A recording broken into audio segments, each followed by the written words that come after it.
Yo, yo, yo. Yo, what's up, friends? Good afternoon. Guys, today was I had such a hard time waking up. I woke up like 3 hours ago for the second time. The first time I take care of the kid and then I go to bed again. And something happened, bro.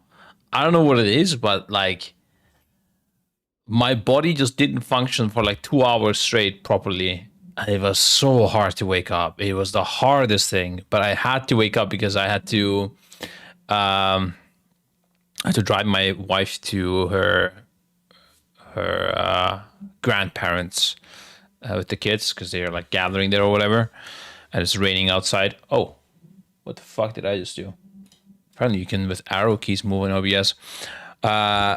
Yeah, I don't know, man. This was the hardest thing to wake up, guys. I'm still not fully awakened, but drinking coffee, trying to shake myself up. Would be good to go back to sleep. Honestly, I could still probably just go to sleep right now and sleep like within 5 minutes. I don't know what it is. There's some crazy shit going on. Anyways, we had finally an interesting week at WoW. People are back from holidays, and there has been quite a few changes. I have a Chrome full of tabs of Wowhead news. I have the beta that I did not log in since the build on my right side. I'm gonna go through the news and then maybe we do something on the beta. I don't know, but there's quite a few topics to discuss, and also things that I need to just look at because I need to be aware of them. More retesting too. Yeah, I mean that is one of the things. I don't think that retesting is gonna be that interesting. There are small changes I had seen. What was it? Let's see. I think. Okay, so there are some bosses that got a lot of changes, but those are not getting tested. Oh yeah, like from the on the dream guy. When you now go in, you don't split the damage, but instead it's like everybody's getting a certain amount of damage. So you could send less people if you wanted to. But maybe they changed some things where, like, suddenly there's 10 ads instead of 5. You cannot tell that, right, from journal. But journal wise, I would say not much has changed. They flagged a shit ton of spells as private aura spells. I don't even know the difference between private aura. If somebody knows, let me know. Maybe Shalfa, Guten Tag, bro.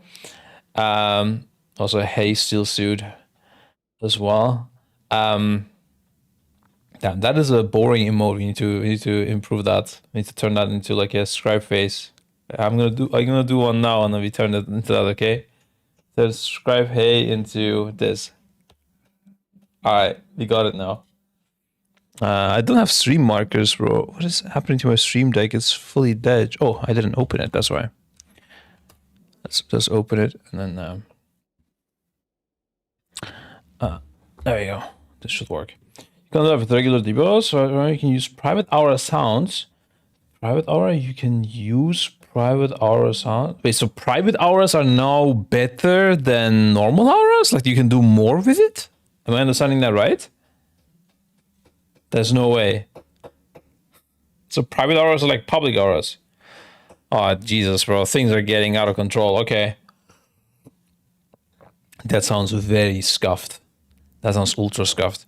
Okay. So this is the chronological order I went through, and I opened every subject that is interesting to me. But like these are the freshest things. These are the oldest things. Let's start with the oldest stuff, okay? Okay, add-ons continue to provide a massive advantage in midnight. Oldest is 3 days, by the way. Wait, is this real? Holy fuck. I guess... Oh no, this is the oldest. Okay, sorry. Yeah, these got out of hand, I think. Yeah, everything else is very new. Okay, let's start with this instead. Tier piece will be delayed. Okay, we knew this already. I guess I just made a new post about it. But yeah, true. The reason I opened it was like I wanted to know the catalyst schedule because I don't know that one. Like when are we getting our tier sets? Guarantee catalyst charge for tier from season 1. The streamers requires a heroic March of Keldanas completion for raid. Oh, okay. I didn't know this. See, that's why we check it. So when we kill March of Keldanas, we get a heroic tier piece.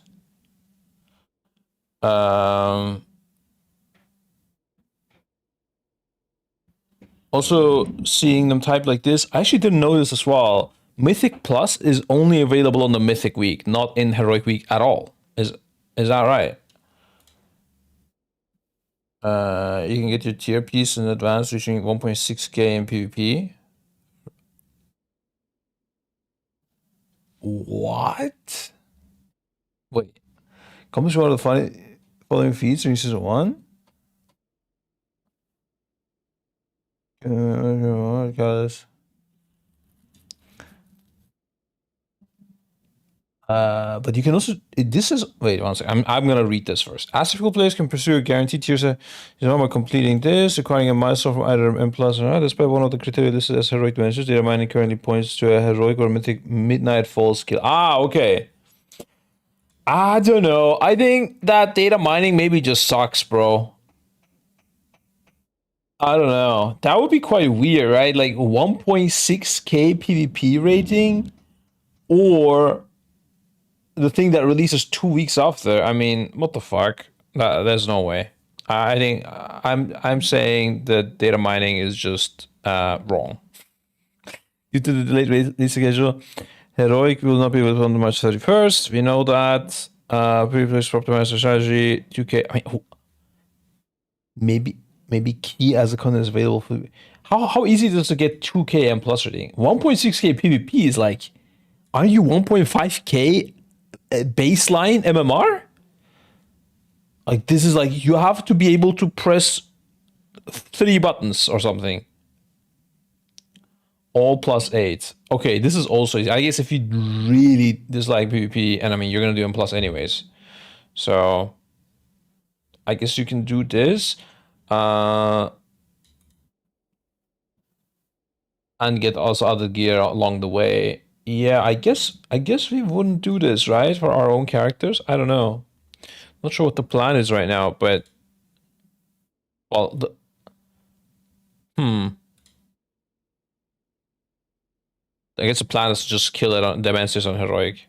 But if, let's say if Dimensius is not rewarding you this, I think you would go for the M plus and just get gear along the way. How does it?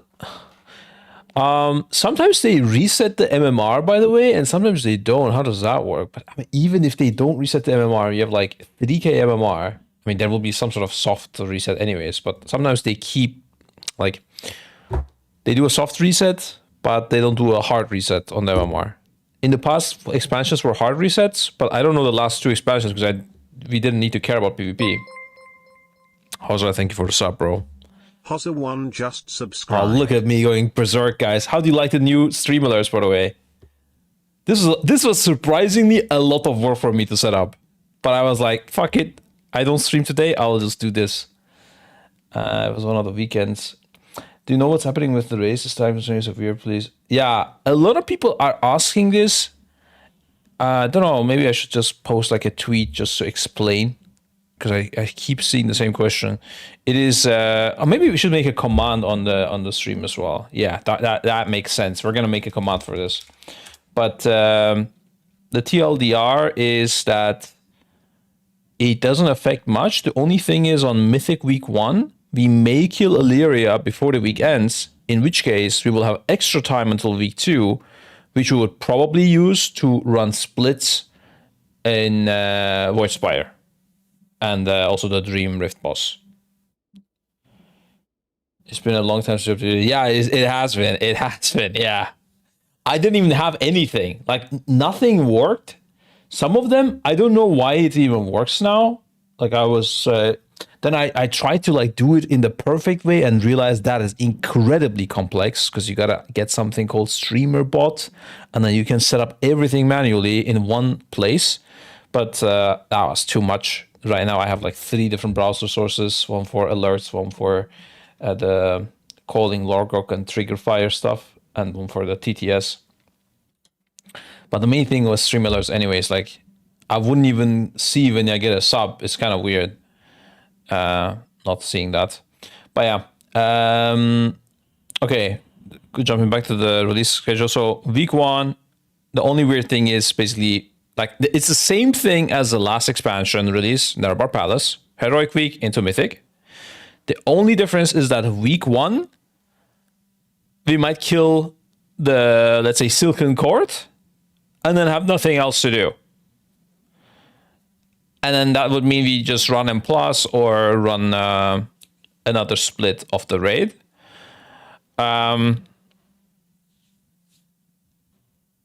Yeah, and that like Dream Boss is also splittable, right, in separate groups.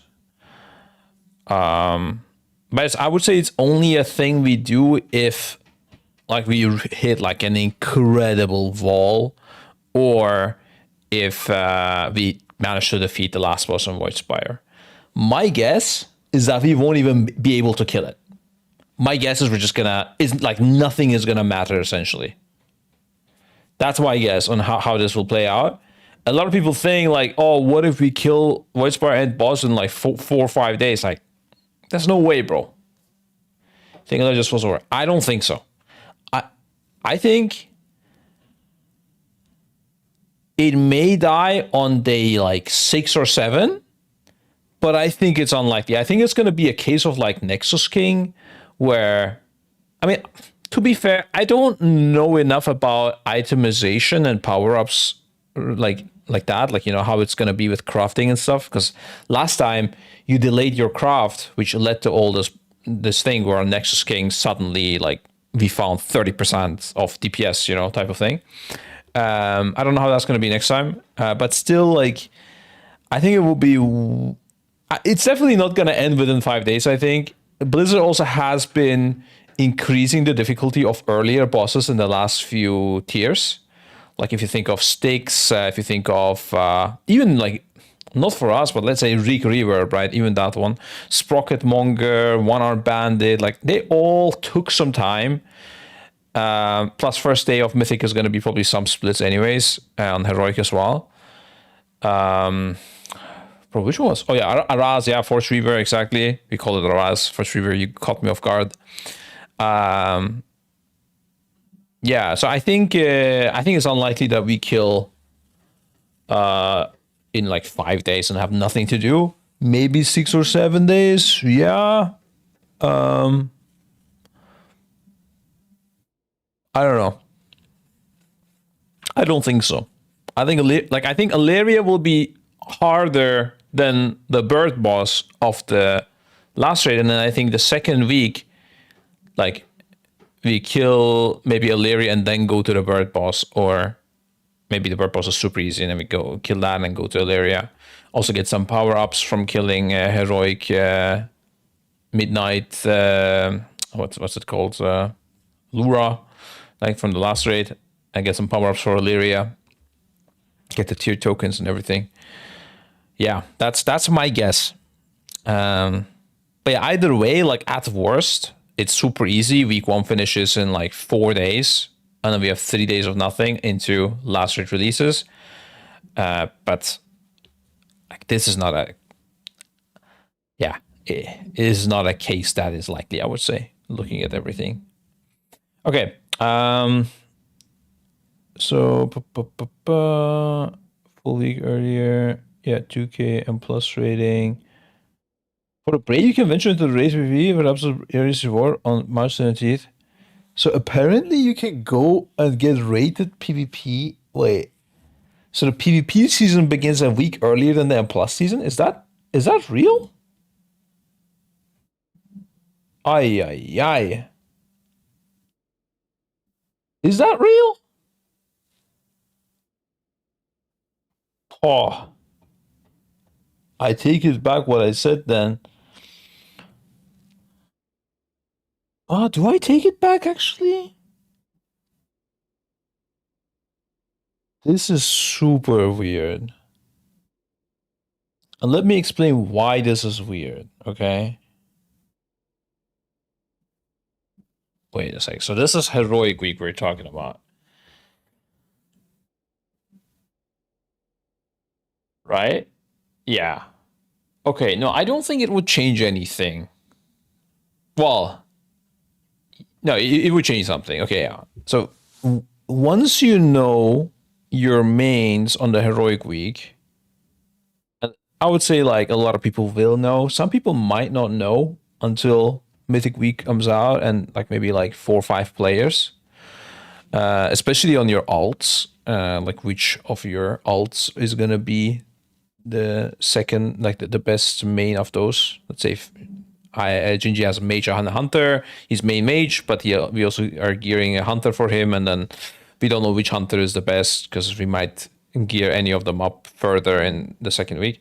He won't know that, but his mage he will probably know, and then I guess there's nothing preventing him from going and doing PvP. Yeah, so if this is actually fake info and the data mine thing is correct, then this would be a smart thing to do, so you don't have to farm every dungeon at a certain level in the next week, because the next week is already mythic progress. Yeah, you want to have your shit. Yeah, okay. So this is very, very good to do. If this doesn't work out. If this doesn't work out, and it doesn't matter, I don't think we're gonna do it to make the heroic oh, it also says Dimensius right now. Bro, okay, this played some tricks on me. This is Midnight Season 1. It says Dimensius, and the data mine thing says Lura. So, okay, then I would say it is likely that the data mine thing might be correct. Okay. Yeah. So then we would do this. Okay.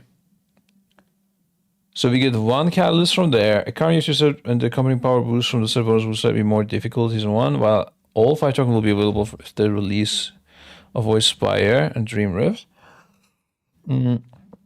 Tier Omni token courier drops only from the final encounter of the March of Keldenas. Yes. So that's the weird thing. Alaria will not drop any curios. You can't guarantee tier pieces on people. This also means if you're unlucky, you're unlucky.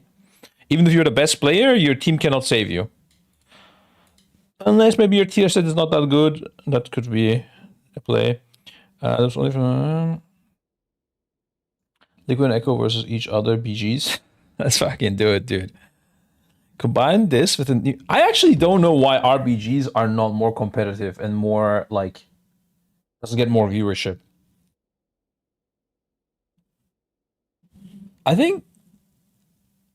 there is some, like... there's, like a really cool content you could create around that. Like imagine like 2 big streamers battling each other on RBGs, and they're actually good. Think of them as being good players, and they're like rate leading their team. I think that would be fun to watch. I don't even know any RBG streamer. Is there one? If so, please say. I would like to watch this guy. Or this lady, of course, doing... although RBG players, from what I've heard, yeah, I don't know, are a bit of toxic people, but maybe there's one that isn't toxic, so it is watchable. I don't know. Rank polygons tend to have a lot of boring positions, mostly guarding points and shit.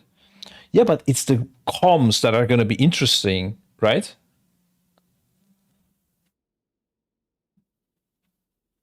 Like, if you could swap between POVs as well and turn this into a tournament, this could be really fun. But even without, I think, like, watching a raid leader for an RPG group would be fun to me.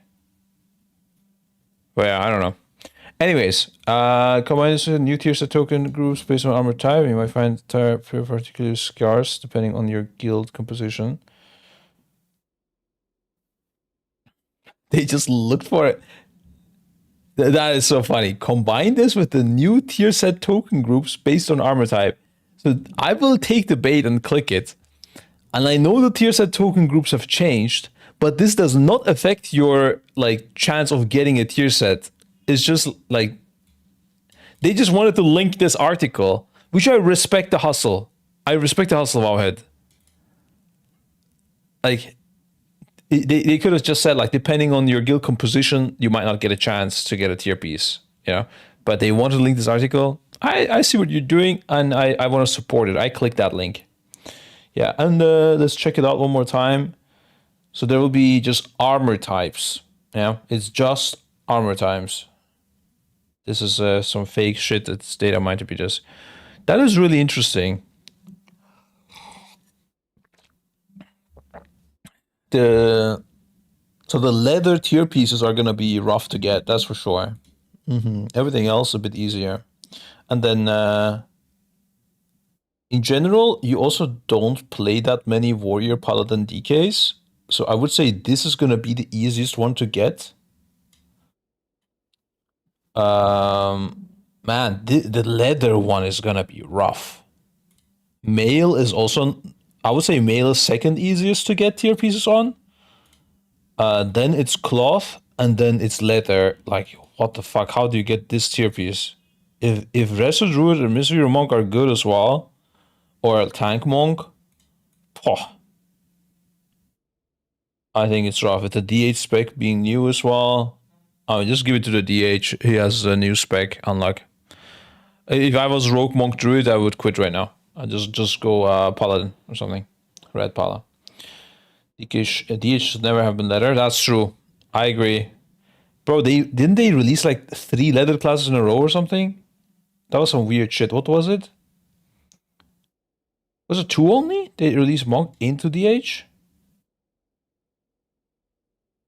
Oh yeah, back then we didn't have Evoker. So it was really weird. We got the 4th leather spec while we had only 2 male specs. That was the weirdest thing. I was shocked that this happened. But I guess it's the RP they really respect, right? Anyone can share a link. I can't find one. This one. There you go. Okay. Having multiple gearing options available early will be critical in mitigating tier set acquisition issues. It's required necessary rating. Fill out your great vault. Yep. Optimize. Okay. Thank you for the tips, dude. Okay, but what other catalysts do I get? Like, isn't this article lacking? When else am I getting catalysts? I feel like that would have been good info. Like, this is a guaranteed one? When are the other ones coming? Does anybody know? If so, please let me know.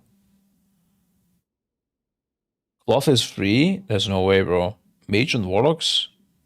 People usually play quite a few of them. And the Priest is locked in. Healer as well. Isn't it 2 weeks after release? So on Heroic Week, you get your first charge.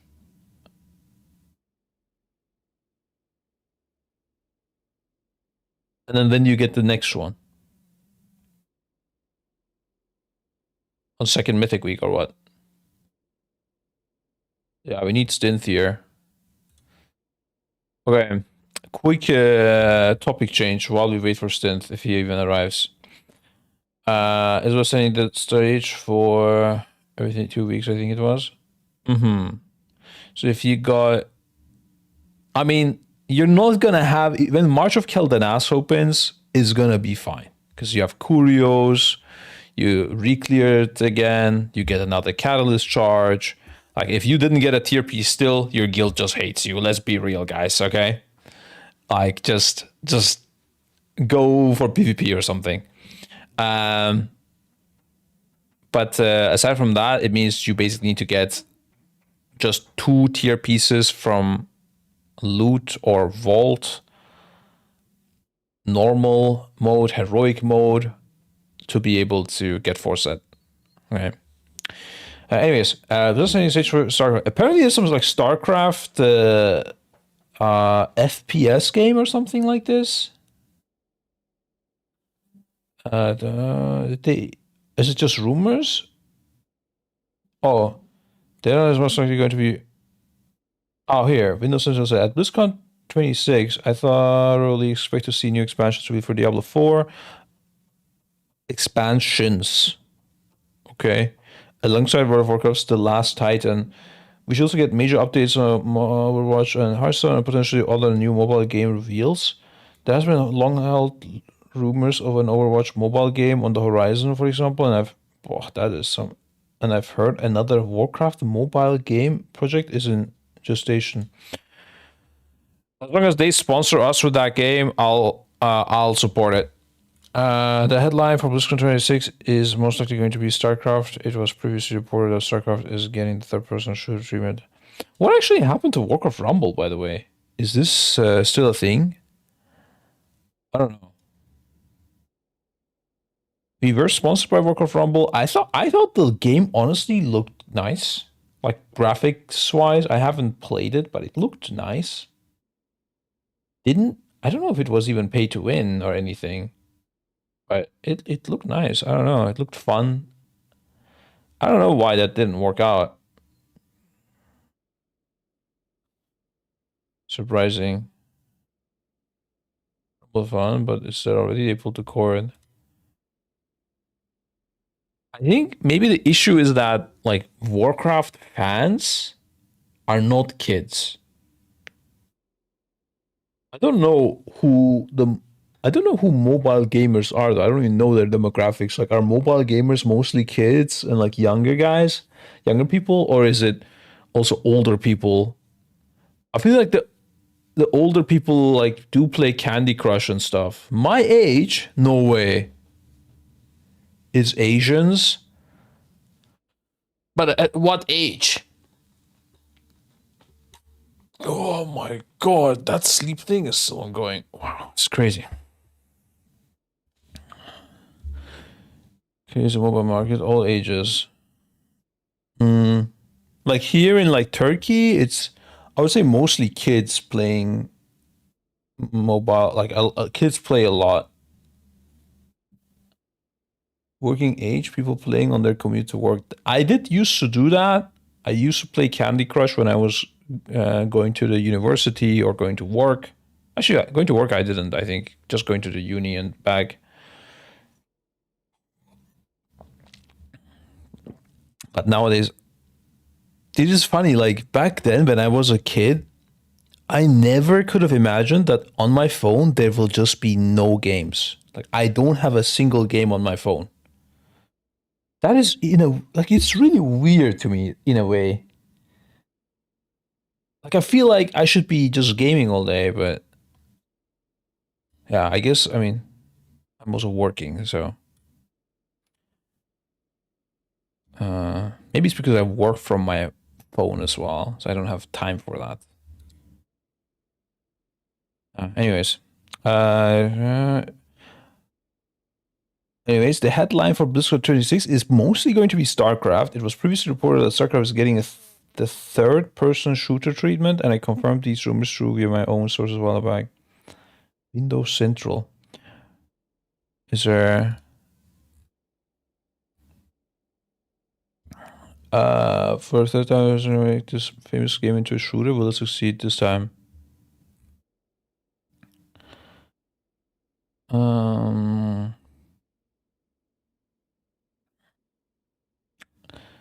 FPS wouldn't be that interesting to us, but man, if they did do something like Destiny 2, that would be sick. That I would be down to play.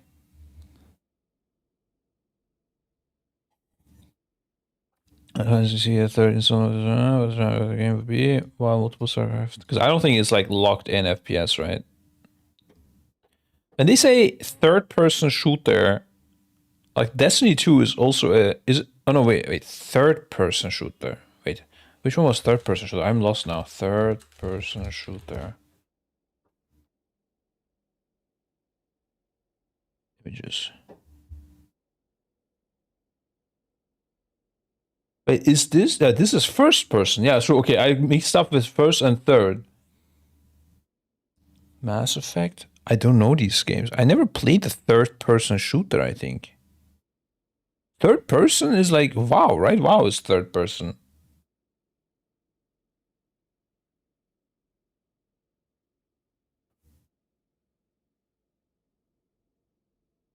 Third-person starcraft shooter. Yeah, I think so too.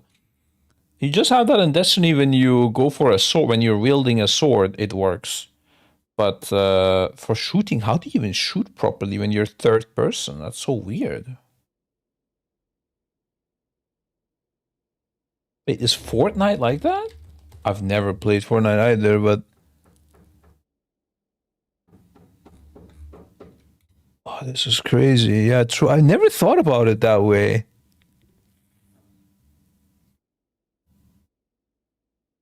Second person would be a character facing you, trying to shoot yourself. What? I gotta play a game like this just to know how that feels. Wait, I've seen so many like clips of like Fortnite and stuff in these games, but I've never like looked at it from the lens of like how does third person shooting work. Let's see. Okay, this guy's just flying.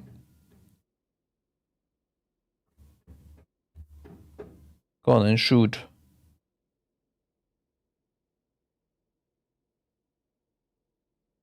Okay, so when you're aiming, it does go into first person. And you go back and then, but you can also shoot like this. Interesting.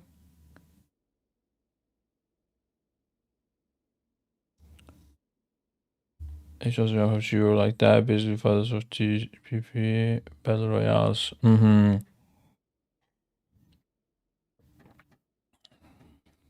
Yeah, I hope it's not just like a battle royale type of shit, and it's in some way more innovative than what already exists out there. Or, yeah, like especially some PVE elements would be insane, bro. That'd be nice. Royale would be dead on arrival. I don't know. Scrap now play GTA. Oh yeah, no, I did play GTA, but not the newer ones.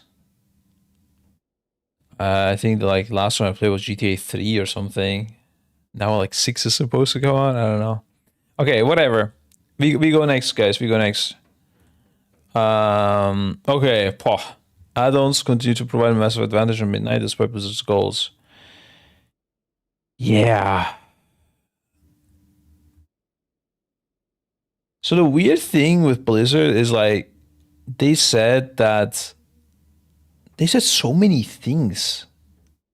They don't stick to them necessarily fully, and it's so YOLO. This whole thing is so YOLO.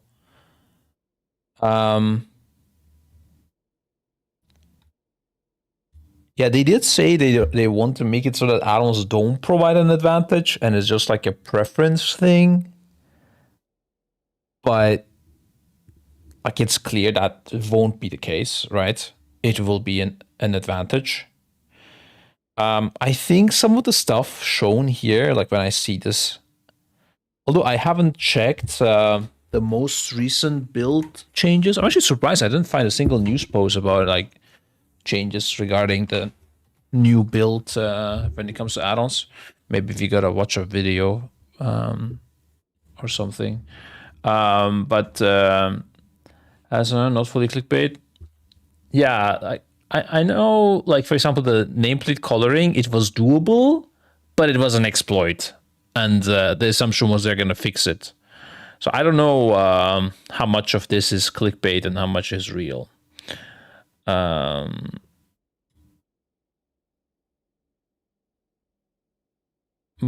I read every interview, I'm pretty sure. Let's see, is there anything new? April, November. Yeah, I'm pretty sure I read all of this. So I don't think I'm gonna get anything from the interviews.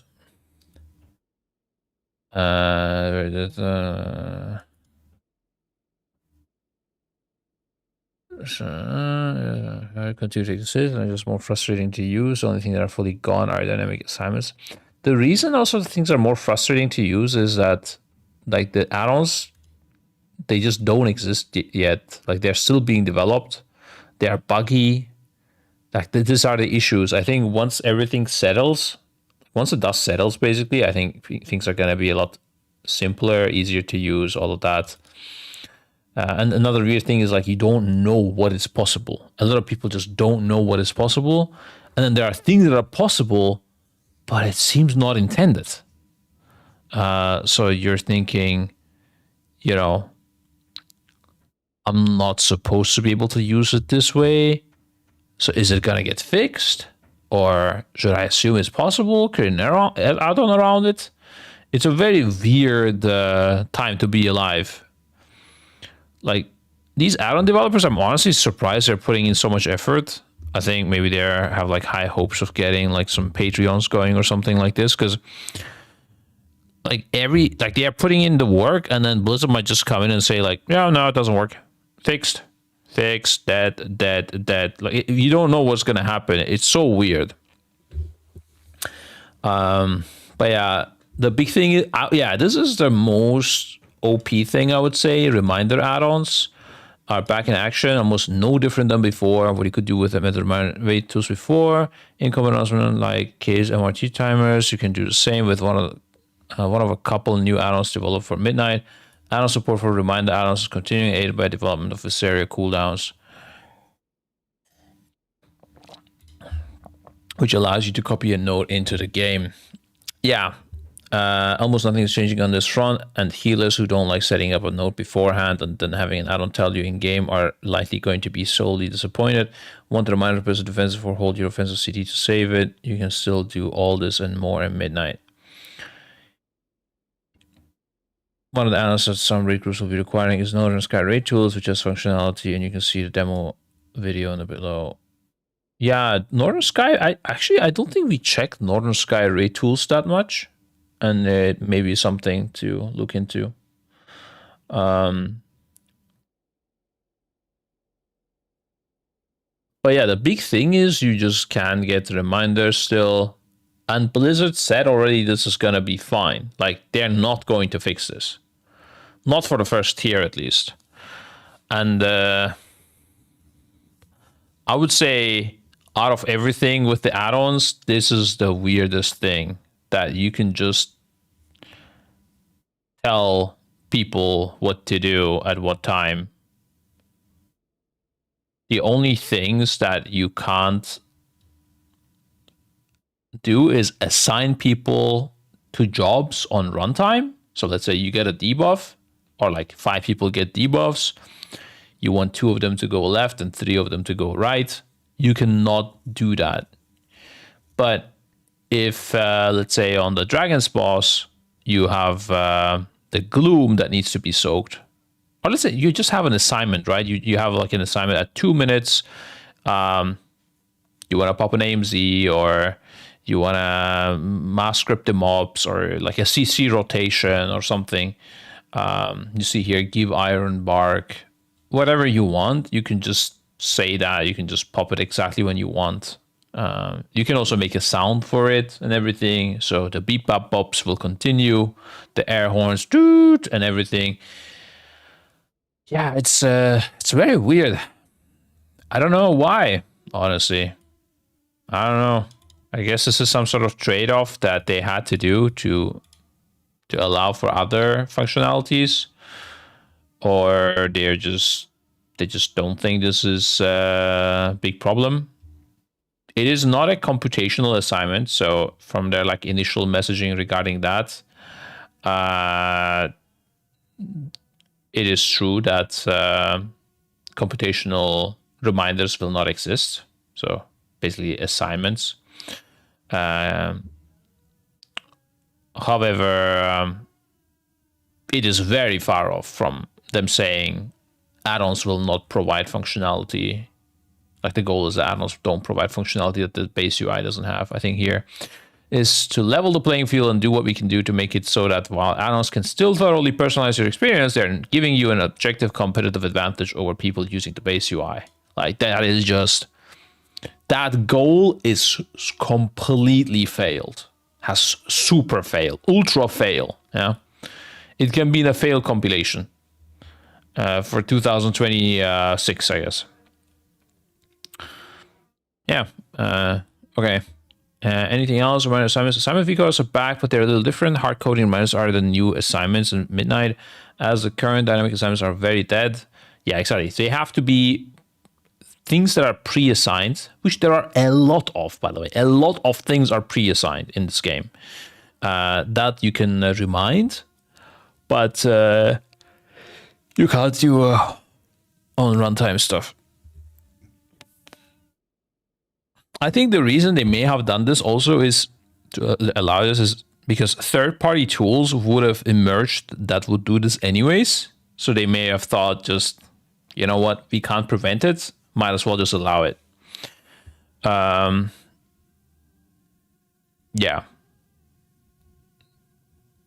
I think they could have still done stuff to make it really hard for those third-party tools, like randomizing what happens in the fight a bit more and turning it a bit more like variable times for things.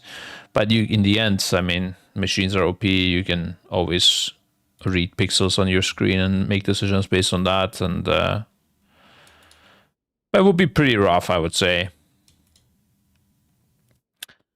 These are soak now, go to X. Yeah, these are all things that you will see on our screen.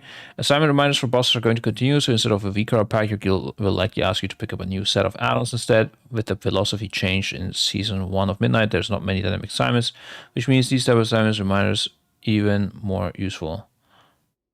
Wait, there's not many dynamic assignments, which means these type of assignments reminders are even more useful. He means. Yeah, with the philosophy change, I think for season 1 of Midnight, they announced a thing that they will do, but they didn't do any of that.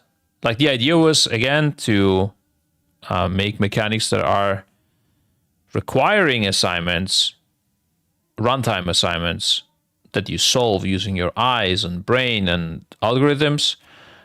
Those type of mechanics just kind of don't exist, except for maybe Lura, the last boss. Maybe also in Illyria, we don't know how that's going to go, right? But on the bosses we tested, none of this exists. So basically they took away Vicaros and add-ons for nothing. That's essentially it. But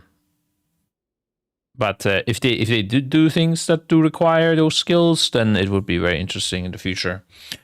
As example from this year, reminder assignments would help with Dimensions Devour assignments, Nexus Kings go left, right, Soul Hunters soak Ire from person, Aras soak now, CC now, and so on. Yeah, the whole CC rotation thing, like you can create a CC rotation, right? It won't be as good as the one we had though. Reminder assignments will not be able to directly assign Dimensions Phase 1 Gravity assignment, front or back. What is this? Phase 1 Gravity assignment? Oh yeah.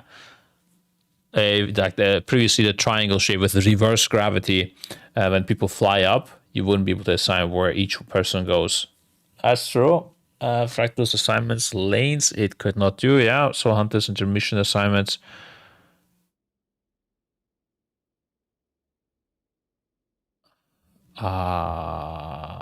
Is this for the chains? I guess when you have the chains, it can't. Yeah, it won't know who you're partnered with. Yeah, that's true. However, there are ways that you could use reminder to help with some of them, such as reminding all players where Nexus King stars drop in phase 3. But we show every time, and when you don't have the star as well, you can show like, I mean, you could always do this. Basically, show an image of the strat on your screen for a few seconds, so you know what to do. Addition, boss help. There are others which are not directly related to reminders, but just showing information in a different way that makes it more easily digestible. The rest lose. Sorry. Each of the 6 adds has between 0 to 5 stacks. I didn't know this, by the way. This is pretty cool. When one add is interrupted, the rest lose 1 stack. This means that you're supposed to interrupt all the adds in an order, and this add-on is definitely very good for identifying that order. I don't know how they did this. That's pretty cool. I don't know. I guess Shalfu, you were saying this is the thing that you were saying. Here the idea is, you need to keep interrupting them one by one as they deplete their shield. You can interrupt them, so you can interrupt this guy, then this guy, because he will lose his 1 shield. Then this will have lost 2 shield stacks. Then this. And being able to see that is pretty nice. I would turn the 1 probably yellow, but aside from that, very nice. Rika or whatever add-on this is will definitely have something like this. But also it's only the 3rd boss, so it might be really easy. Some boss mods, some big weeks with the changes coming to Midnight Blizzard has added in a default version of boss mods to the base UI. This version contains a timeline version of boss mods and does not contain any options for bars. If you prefer them, Blizzard has mentioned that players can get bars by installing add-ons, which both... I don't understand this as well. Like the whole... like I would say like 90% of the people are using Big Wig's bars. Why does Blizzard not provide a bar option? Like just make 2 versions of the timeline. Make one that is bars.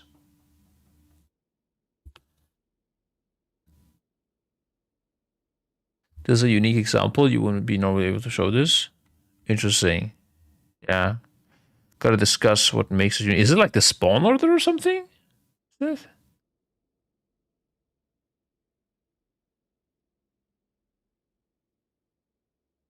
movies are doing it for them for free. But it's not like... a lot of the things that were being done for them for free. It's not like a lot of...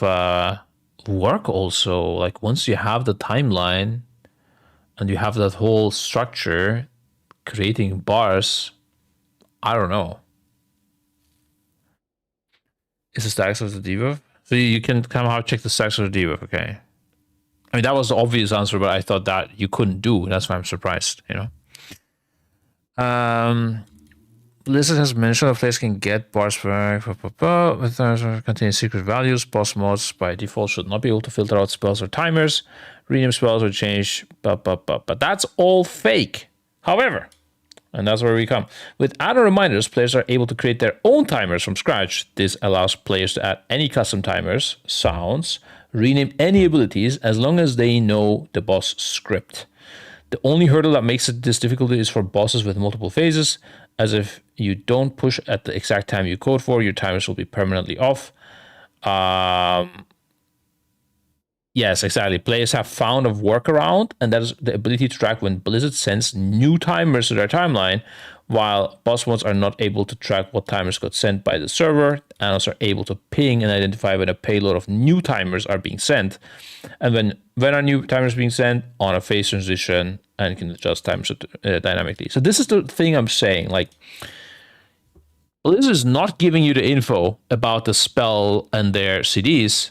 It's just giving you this like secret value thing, right? That you can just display. But because you know you're receiving something, you know when you receive it, well, like when does something arrive at your doorstep, right? It means it's like the thing that you ordered came, like something happened. Randomly, you don't get this info from Blizzard. So, you know, a phase changed, you know, like if you're getting like 3-4 different timers. You also know when things are being cast, because then the next timer for that spell is sent to you. So you have like these little tricks to figure out things, and it is like guaranteed an exploit in my head, right? To use these things, but everybody will be using them. So I guess we are also going to, like, I don't know. It's very, very weird, this whole situation. And there's nothing really, it's like an exploit against their design philosophy, but it's not against the TOS in a way. So I don't know what's going on here. It's very, very awkward. Yeah. Because of this, it's likely that we will see. I would have just rather had them also provide bars, or don't provide fucking anything and just don't communicate with Big Wigs and DPM. Fuck them over, kill those add-ons, and keep going. Honestly, I think this kind of shit is really tilting me. Like, why? What are we doing here, man? I don't know. Just either allow it or don't let people do this scuffed shit. This is so weird to me. Because of this, it's likely we'll see completely standalone boss modes that do not use Blizzard's timeline as a baseline. This allows for more customization of sounds, rename abilities. Yeah, I mean, we're going to be using this, by the way, obviously. Everybody will. You guys will as well, just to be clear. We're all going to be exploiting. It's going to be amazing. I was giving the example of this. Do you guys know the Naruto episode where everyone's trying to cheat and like the test itself doesn't matter. The test is who will cheat in the most unique and interesting way. That's what this is going to be. The next year is going to be the Naruto cheating exam. There we go. Oh, wait, can I show this on stream? Fuck it, it's a small clip. I'm going to show it. This is what it's going to be. Okay? It's going to be an exam. That's the race to war first, yeah? And everybody will be cheating in their own way. Okay, it won't open. It won't let me DMCA myself. Come on, YouTube. Don't do this to me. Yeah, I will mute it. Yeah. I mute. They won't notice when I mute it. But it won't even open, so... Oh, there we go. Yeah. So everybody will be cheating in their own way. You know, this guy with the dog looking for answers. You'll have, like, Liquid. Let's see, what is Liquid gonna do? Boom. Rhythm, right? Oh, they're gonna be listening. They're gonna be listening to the air horns that they create in an exploitative way. And then we're gonna be spying with the fly, bro. Like, it's just gonna be the weirdest thing. And police is just gonna sit there and watch us and be like, yeah, what should we ban? Like, it is such a weird thing. So far, this is what it looks like. And then you have Naruto. Like, you guys are gonna be Naruto. You're gonna be like, yeah, I'm gonna solve the exam without cheating. Probably will use tools that will cheat without even knowing that they're cheating. And just gonna... I don't know what the fuck is this gonna be, man. DPMs are going to be gone. No, they're not gone. They're staying. They provide additional functionality. They provide sound alerts. They provide different names, like proper naming on spells, telling you to spread. They can pop a big fix warning saying spread in 5, 4, 3, 2, 1, and guns explode and bombs explode and everything. Like, you can do whatever you want. I'm getting tilted. I don't want to speak about this further. Okay, we move on, guys. I don't know what the fuck this is, but it has nothing to do with the design philosophy, and is very annoying that the silence on this from Blizzard side. Okay. Whew. All right. Call it nameplates are back in midnight though in a slightly different way. I thought this also was an exploit, and from what I was understanding, this was like an easier fix, and they will just fix it. But let's see, maybe I'm wrong. Obviously, color-coded nameplates are not possible in the base UI. That's why the UI updates, which is a clear advantage. Players would no longer be able to code the nameplate color based on NPC and MB.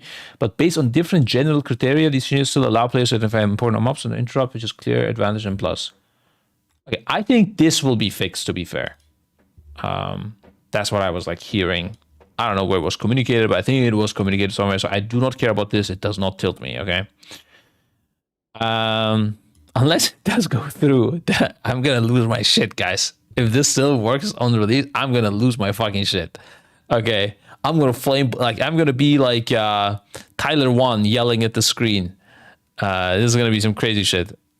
Please don't. Yeah, it's like gonna be when I receive a sub and the alert pops off. Additional spell item tracking.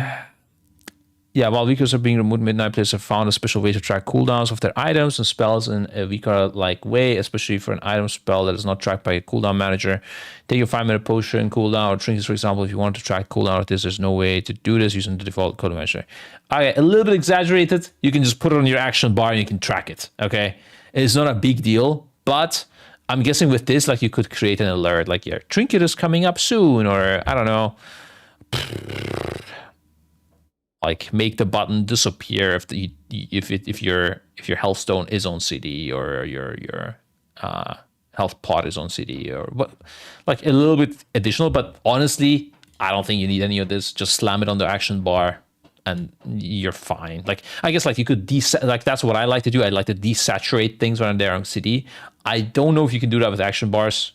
Not gonna lie, but not a big deal.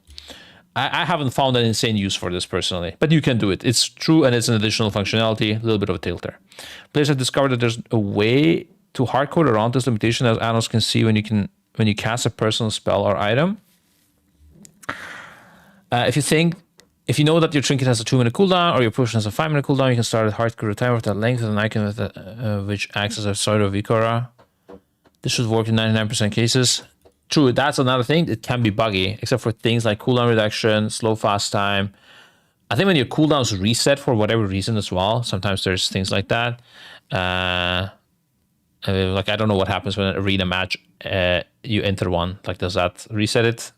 Obviously, you can catch those cases and fix it, but it's like buggy shit, you know? You're feeling good? I was like, man, use Bloodlust.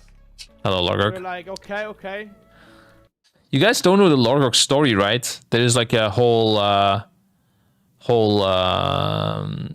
music file, like MP3 about him that's like 1 minute long. I gotta find that one day and play it on stream. That was a good one.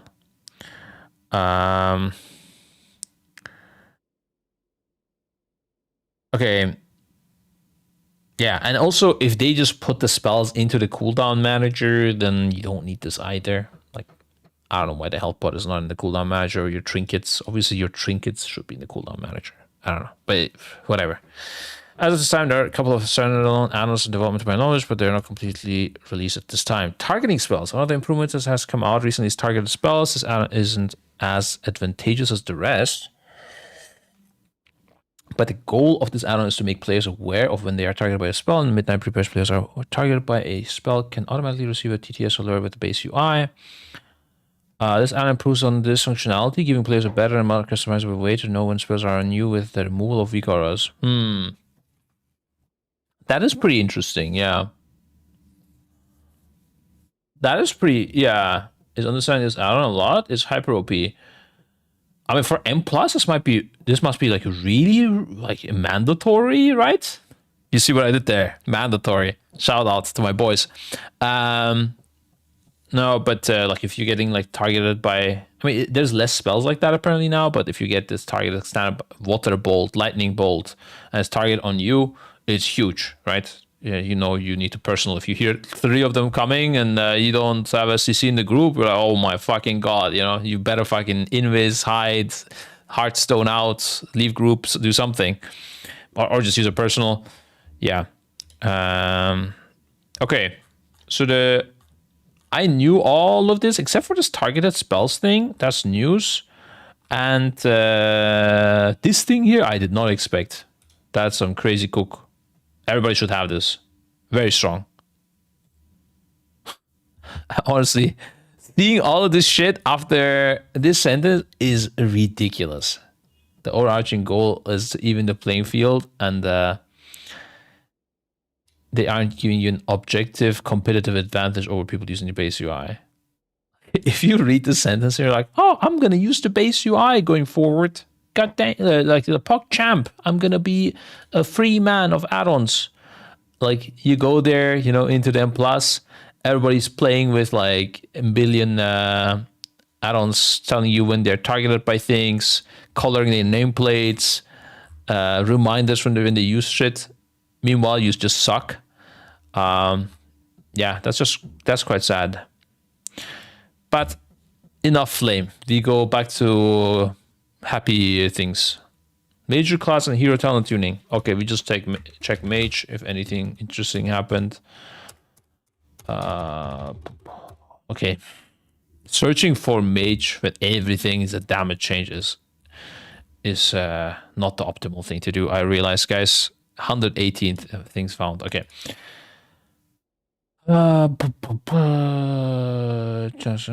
Advantage increase, splintering orbs. Just looks like number changes.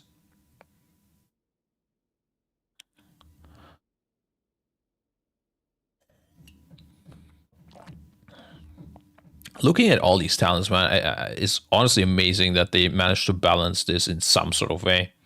This whole game is so complex with all its talents and hero talents and specs, and crazy. And the damage patterns as well, obviously. So for in low target encounters, we're tamping down the spec and your talent tree while giving spells. We're also adding some composition for Arcane Cleave.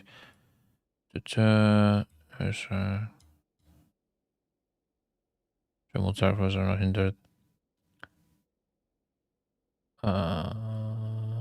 Brush. Okay, nothing seems like interesting, really. No like functional changes or spell changes, just tuning. Okay. I mean, we're gonna need to just run tests. I think reading all of this is not gonna do anything. So it's fine. New login screen, music added into the latest midnight beta build. Oh, what's the music like? Let's see. What do you guys think of this loading screen?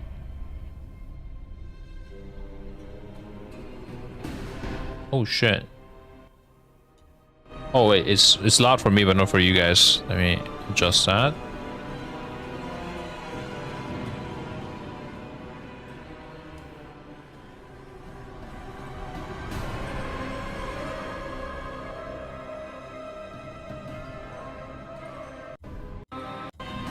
One thing that was cool with the old loading screens was like sometimes like with the, let's say, Wrath of the Lich King one, right? You had like the dragon flying through, things like that.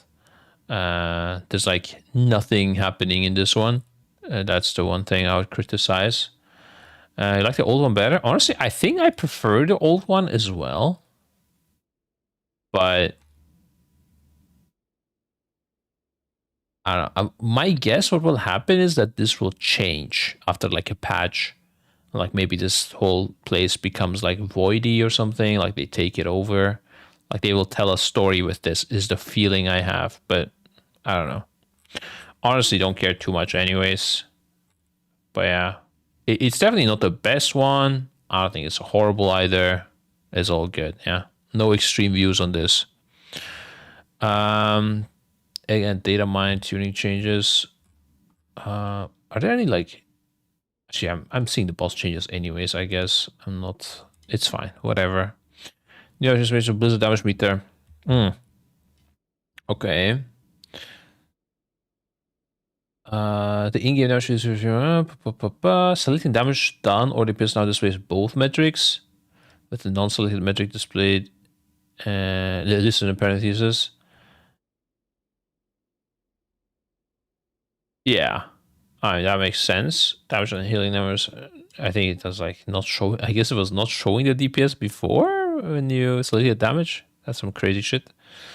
Damage and healing numbers now have an individual percentage contribution. Yeah, that was very, very needed. Deaths have been added to the actions category. Nice. Self-damaging abilities no longer track on damage meters. That's also good, yeah. That's surprising that they were tracking, I guess. Not so surprising, never mind. What is still missing with this damage meter? Tracking both damage done plus DPS at the same time removes the need to list both as a trackable option in the menu.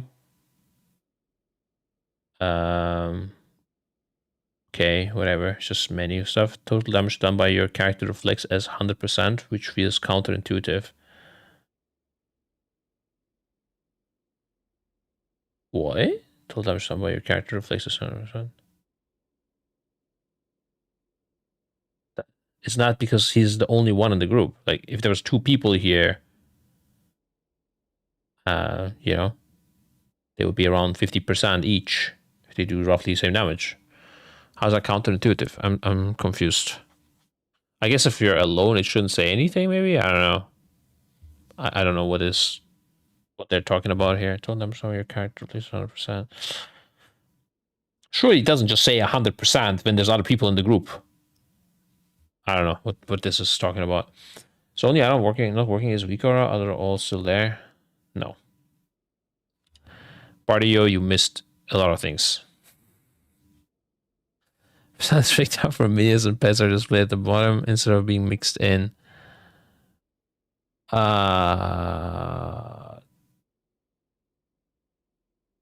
weird. Sounds like a bug.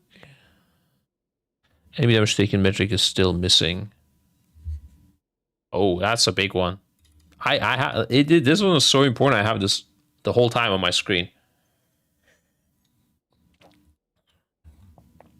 But I mean, you have Warcraft logs anyways. Like, it's not a massive problem, I guess. I think most people are gonna be fine. Let's say. I guess if you're in like in an M plus key and you want to see who's trolling, you won't be able to do that. That is kind of a tilt. Not gonna lie. Yeah. Maybe they add it over time though.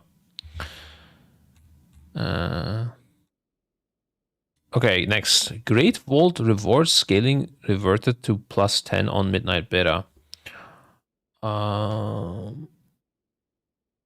Great Vault to plus 10. So it was plus 15 was the...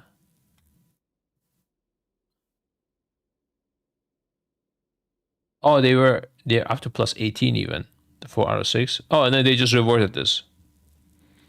PlayStation confirmed the reward Dragon Beta, but in today's Midnight build, the issue has been removed, making it plus 10 keystones. I thought this was like a positively received thing. May just be part of the increased rewards for high-level engineers with the assumed removal of the Deathless Achievement run and run, which awarded another piece of mythic track gear per week.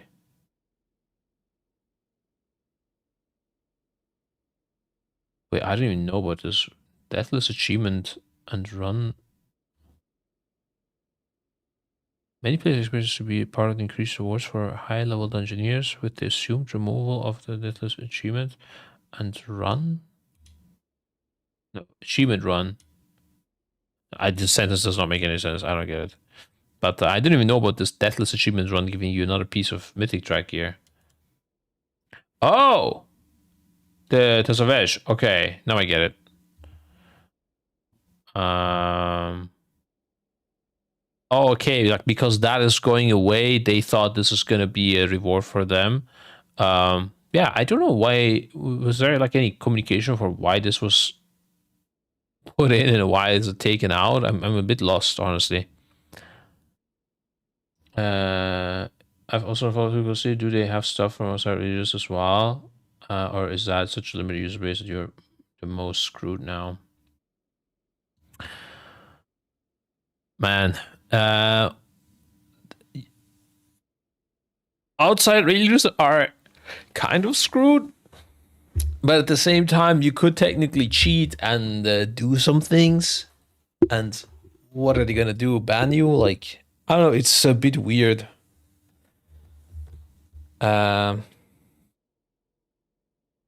Yeah, the outside reading stuff is a bit weird, but there's no real add-on giving you an advantage. Let's say. So if you wanted to do something outside, you would need to use third-party tools and basically create communication channels for data that do not use add-ons, and then you could display the stuff on your screen. I don't know, guys. I think outside reading is a cheat in itself. I think it shouldn't exist. If you want me to be honest, I think this is exploiting. I think they should not. They should ban outside reading. There you go. I said it. Okay. It's just receiving help from outside should get your character banned. Okay. For completion of content. If it is while you're pulling. I think what the only thing you should be allowed is like talking when you're outside of the pool. And like analyst help. But someone telling you what to do, because I mean, think of it as an extreme case, right? Like you can have a person in everybody's ears and telling them what to do. It's just weird. But at the same time, how are they going to police this? It's not even a real competition according to Blizzard, right? They don't even like release it at the same time. There's no rewards. It's not an esports. Everything is fake. Honestly, the whole world is a lie. We're just, I think we're still in Bobby Kotick's maze. We never escaped it. They can ban it once they set up some official competition. Yeah, and until that time, like, what are even the rules, man? I don't know. Yeah, you can do some crazy shit. I would expect the Chinese to just pop off and do some weird ass shit, man. I feel like they would be the ones to just like it necessarily doesn't even need to give you a crazy advantage, but it's like some crazy strat, you know? Like I don't know. Maybe you have like a hand that's like AI support or something. I don't know, like some crazy cook. I expect that from the Chinese. I think the next time like there's gonna be a big drama, it's gonna be the Chinese, bro. They're gonna like reinvent something. I don't know what it will be. Maybe like 3 rating teams or something, or yeah, some AI shit. Maybe like something that enhances your brain or something, or removes the requirement for sleep. I don't know, some weird shit. And we're just gonna be sitting here thinking, what the fuck is going on? And they'll still lose probably, but still, like, it's gonna be insane. I have a question. Given the R3 race on P1, which team will be crowned winner of race for first? One with the more first clears.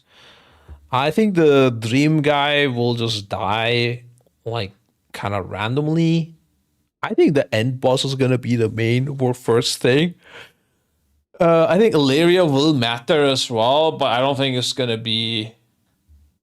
It's like I think Lura, the end boss of the whole tier, will be the thing. If there was more time in between, if the like first raid released, like I'm not even counting the one boss raid. Like guys, the one boss raid, it's also very simple boss. Like it's like a world boss to me. It doesn't look much different than a world boss. Maybe in difficulty it's harder, but the mechanics are like you're fighting a world boss kind of. So I'm not counting that. Fuck that guy. Okay. The 6 boss raid, and the 2 boss raid, if there was more time in between, like a month, I would say each thing will count as a war first.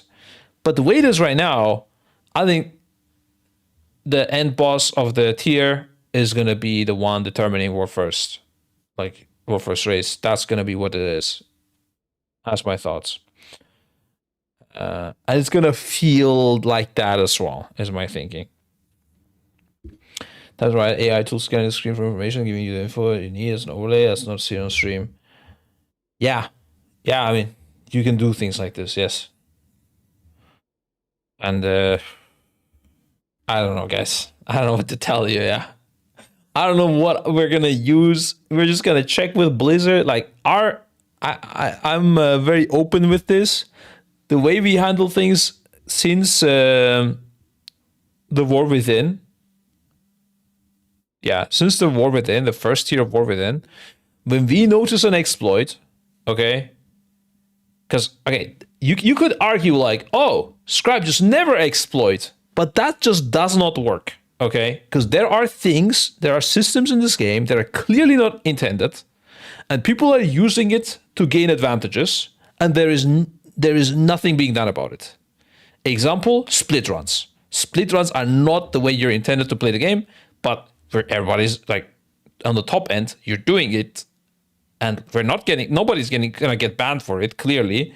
So if we just never exploit, we're not gonna win jack shit. Outside raid leading, I think it's an exploit, but it's not the way to the intended way to play this game. But if you don't do it, we're gonna get fucked. I don't know, data mining, right? You're not supposed to go into Wowhead and search every fucking spell, are you? In my opinion, this is an exploit, but we're gonna do it.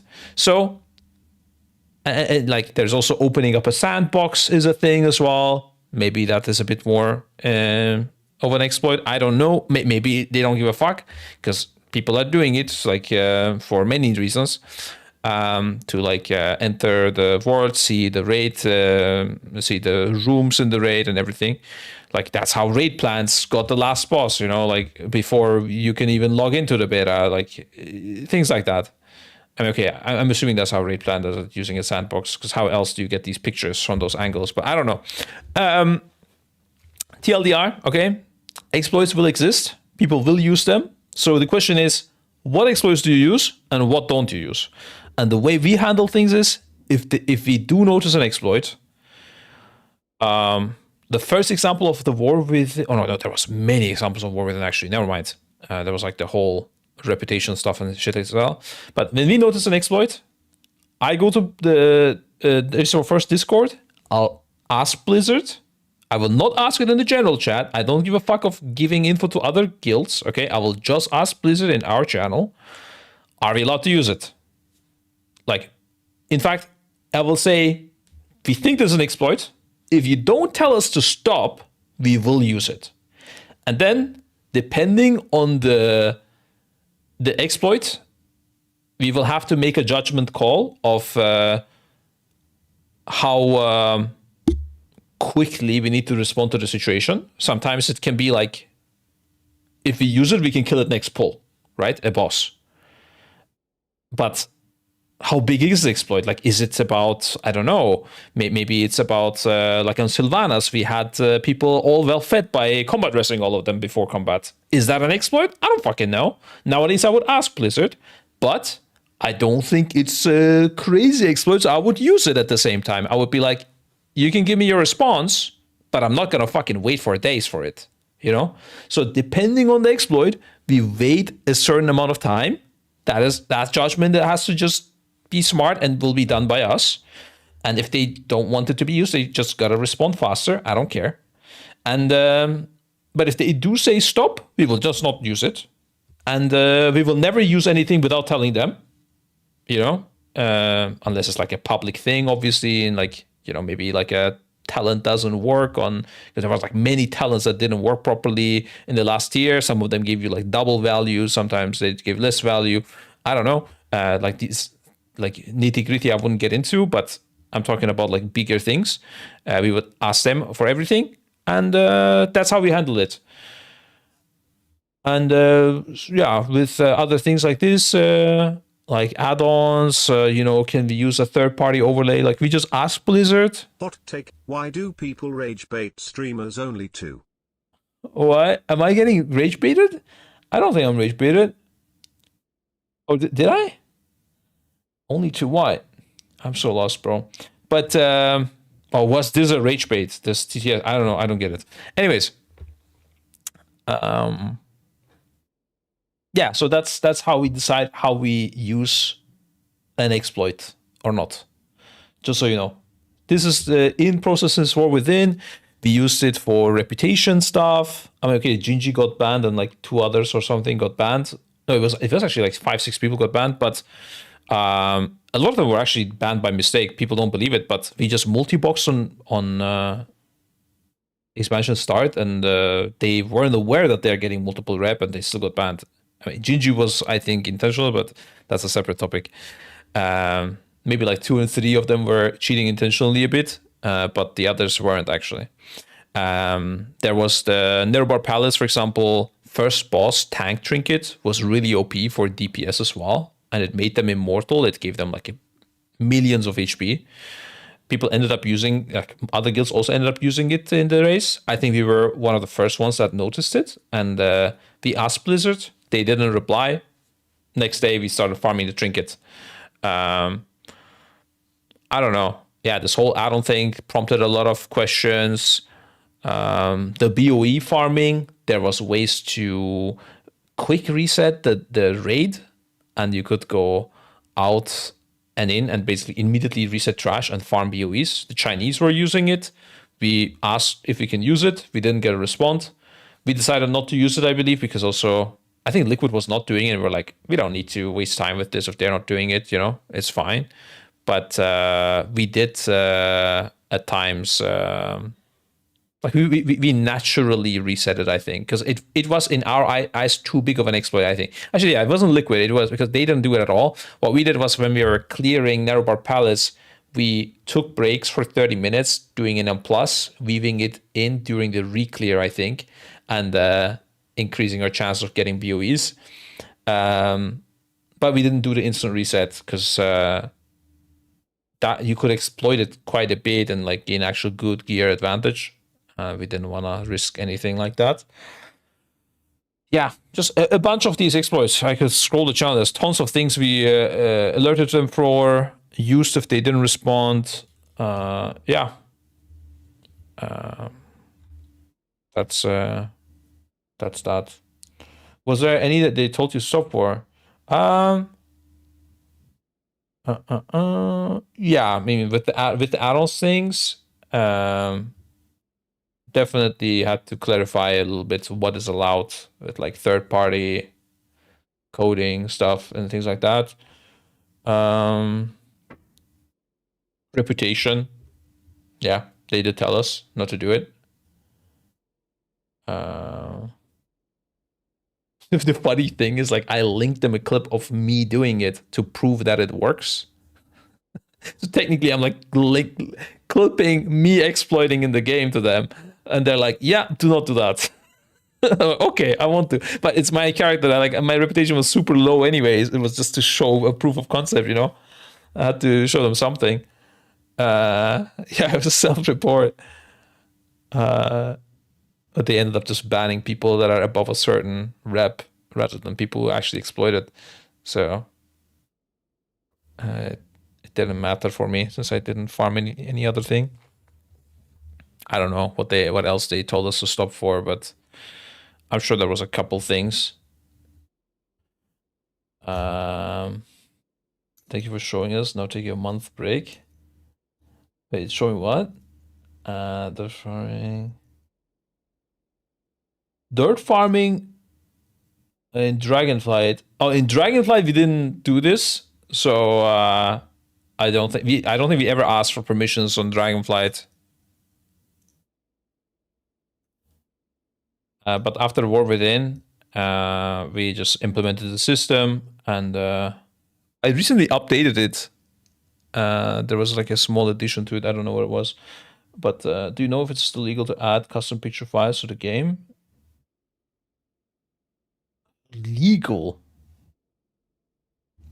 As far as I know, there's nothing wrong with it. But now that you're saying it like this,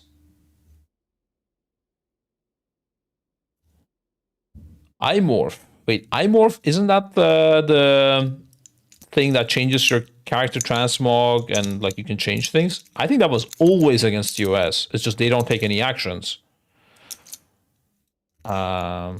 Well, they don't always take actions. They still might take actions. I would not use it. I think it's not smart to use it. But like if you wanted to show a different icon or something on your screen, or you want to just literally just show, I don't know, my face in there, I don't think Blizzard cares. As long as I give permission, of course. Any because Blizzard said are too powerful, you should stop using. No. They generally try not to say anything. That's the issue. Like that's why, like, if they always responded, we could have much easier time. But the problem is when they don't. Like, you have an exploit, and they don't say anything. Like, what do you do, right? That's why we implement the system that, depending on the time pass and the situation, are other guilds using it? How OP is it? How much of an exploit is it? We just will start using it even if they don't respond. Because they rarely say yes. They rarely say no as well, but they really rarely say yes. Especially like if it is kind of an exploit and maybe like some people started using it. So you don't know what you can use, Because in theory you could make messages into macros and add CD swipe gifts that plop up in some region and basically spawn a weak aura. You could make slash messages into macros, add CD swipe gifts that plop up in some region and basically spawn a weak aura. I don't understand. Slash messages into macros. You can already spawn weak auras, if that's what you mean. Oh, like dot slash messages are from T-Morph and stuff. You can already show things on your screen like this. You can already spawn images on your screen. This is all not prohibited. You can even do it like based on a timer in the fight. I don't know. I think this is the issue. Like, Blizzard communicated this in such a wrong way that people don't even know what's doable and what is. Do you think boss like Firak transition will be possible without weak aura? Transition 2? No, transition. Like the first intermission, right? Well, obvious answer is like that they might design the fight differently because we don't have Icarus now. I think other than that,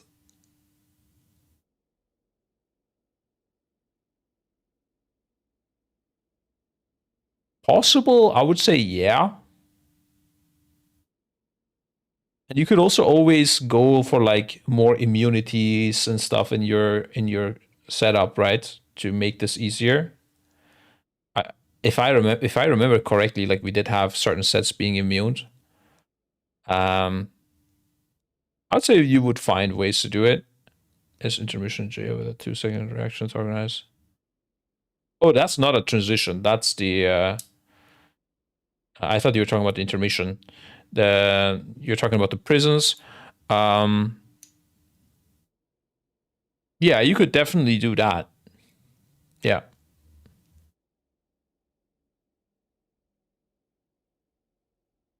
Pretty sure you could handle that without any sort of Ikara. The intermission is actually harder because there's so many debuffs on everyone you need to split, but that you could also handle. I think jailer bombs would be really hard and Firak walls. Yeah.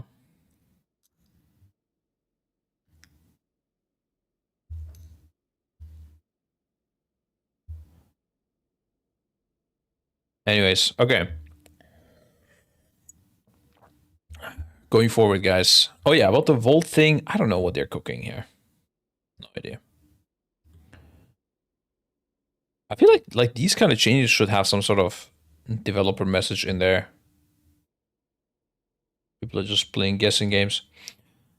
Open the following rates for multi-testing. Yeah, I will actually not be able to attend this testing because we're gonna be in a different country doing some business stuff with Roger.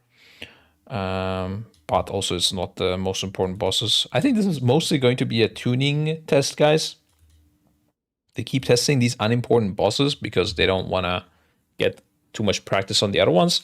And it's a nice way to see DPS patterns. So I think that is what this is mostly. There's a big bad boss for the next raids. It's Lura. Lura has gotten quite a few changes as well. I didn't even go through all of them. We can look at the changes maybe after this. Yeah, this is nothing really interesting. In a pre-patch official patch notes, I don't think I care about this, right? Yeah, I don't care.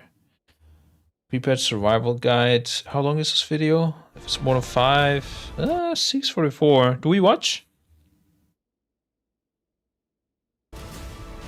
We decide as it goes. Let's see. Welcome to the World of Warcraft Midnight Pre-Expansion Patch Survival Guide. I'm Community Manager Linksy. And I'm Community Manager Kyvax. And we're here to take you through the exciting updates coming in the Midnight Pre-Expansion Patch. You know what? Fuck it. Let's do it. First up, it's a lot of love for Demon Hunters. The long-awaited Devourer specialization has arrived. Devourers channel the power of the Nether to consume enemy life force and convert it into brutal, volatile burst damage. Devourers play differently than Havoc and Vengeance Demon Hunters. They're a mid-range intellect user with a hybrid damage and survivability style that rewards aggressive resource management and precise timing. New abilities like Collapsing Star and Void Metamorphosis lets you tear through enemies while rapidly regaining health through absorption. Devourer Demon Hunters and their Vengeance counterparts now have a new hero talent set. I heard Devourer is really weak, by the way, guys. Annihilator. Annihilator Demon Hunters use questionable methods to draw upon the most fundamental forces of reality and eradicate their enemies from existence. We can't wait for you to jump in and try it out. You might just have your new favorite spec here. Alongside the new spec, it's finally happening. Void Elves can now become... As I hear Linksy say, you might have your favorite new spec here. I read Shalfu typing, it's trash, I can't even quest on campaign with this. That's crazy. Demon. But I think this is a no-brainer. They will definitely make it really strong. Like, there's no way. They don't make new classes and then make them shit. How was Evoker when it first came out? Dragonfly Season 1. They were really strong healers, and especially really needed for Razageth for the pushback. And as a DPS, did we play any Missing Fraggle? We had so many healers, I don't remember the DPS part. I think we had a DPS Evoker, but probably not. Why would we bring one? It doesn't bring anything except for damage. I don't imagine. Well, I want to quickly check. Razageth. Oh, back then we're first, guys. Good times, good times. Need to get back there. Oh, I'm getting ads on this. Okay, we just watched. Oh, it's too long. Ugh. Okay, I survived. Okay. Changing channel.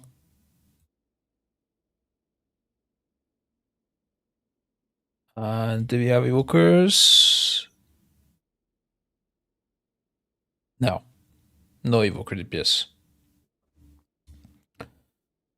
But this is only a DPS class, so it is spec, so it should be good. Hunters. Embrace the darkness, and then add even more darkness. Void Elves and Demon Hunters are a great match, thanks to the unique Void Elf trait, Spatial Rift, where you rip open space itself and then teleport through. So, if that's what you've always wanted, this is your moment. To make your Void Elf Demon Hunter, take a level 80 or higher Void Elf to Koresh, and complete Magister Umbric's questline that starts with a common cause. And then return to Dornegal or Silvermoon, I remember 90% of my and look for realm him were to DK. offer you the Yeah, quest DK called was really strong. Pursuit Continues. Next up, every class in World of Warcraft is receiving major combat design updates. This means new rotations, stronger class identities, and fresh talent choices. Across all of the classes, talent trees have been rebuilt to provide you with more paths that support specific playstyles, letting you tailor your character to the gameplay that you enjoy the most. It's worth noting that Midnight includes a stat and item level squish. Numbers across the game are being reduced to improve clarity and readability. As always, your power level relative to that of your enemies will remain the same. We highly recommend taking some time with your main character to try out the revitalized specs. Maybe a talent build you haven't tried before. Check it out.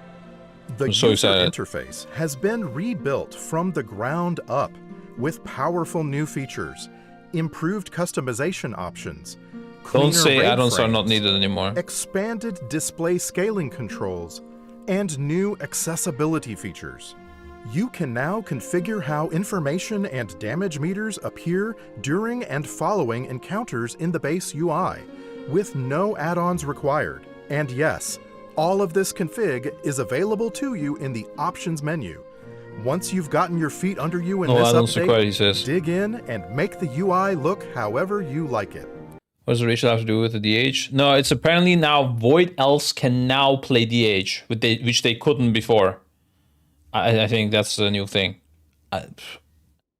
Fashionistas rejoice! Transmog updates are here, and they are big.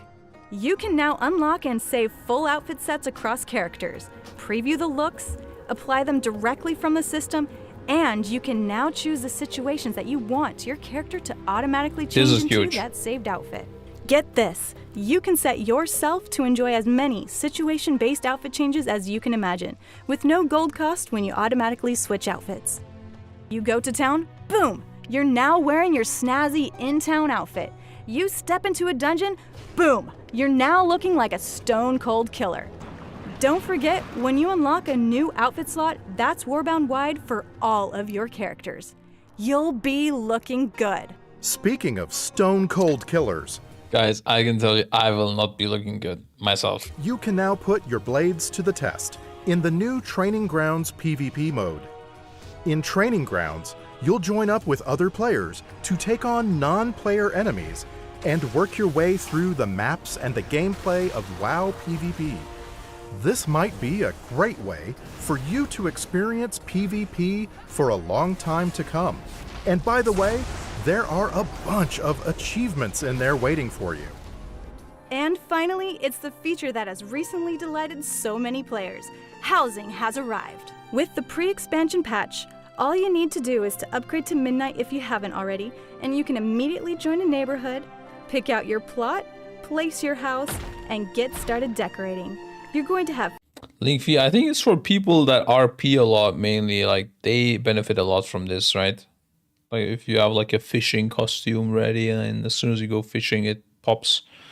Things like that.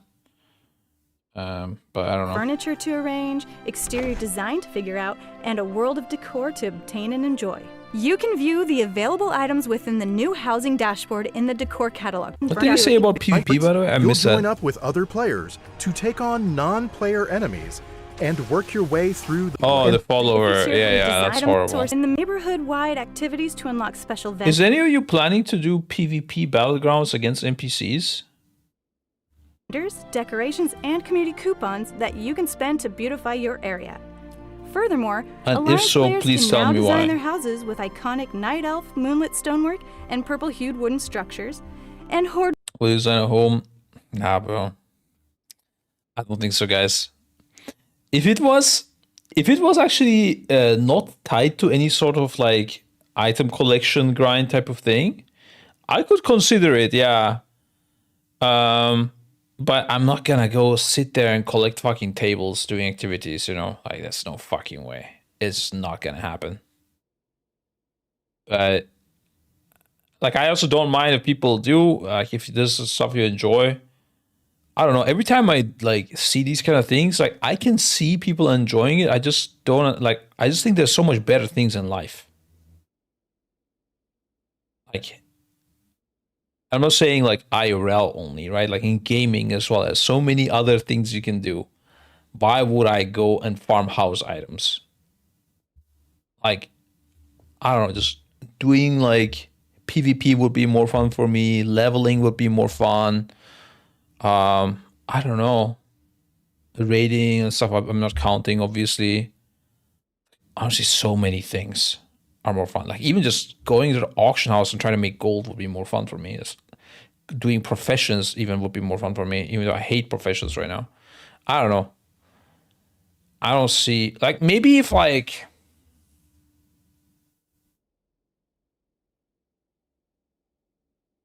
maybe if housing did something else, I don't know, like no, I just don't know why. I don't know why I can't enjoy it like other people do. Same thing with transmog. I don't know why. Like, so many people are enjoying it. Why can I not enjoy it? I would love to enjoy it as well. I just cannot. I don't know, guys. I'm just not. It's just not for me, these things. Not doing anything would be more fun. Nah, okay, let's not go. So if you have nothing to do, I can see it being fun.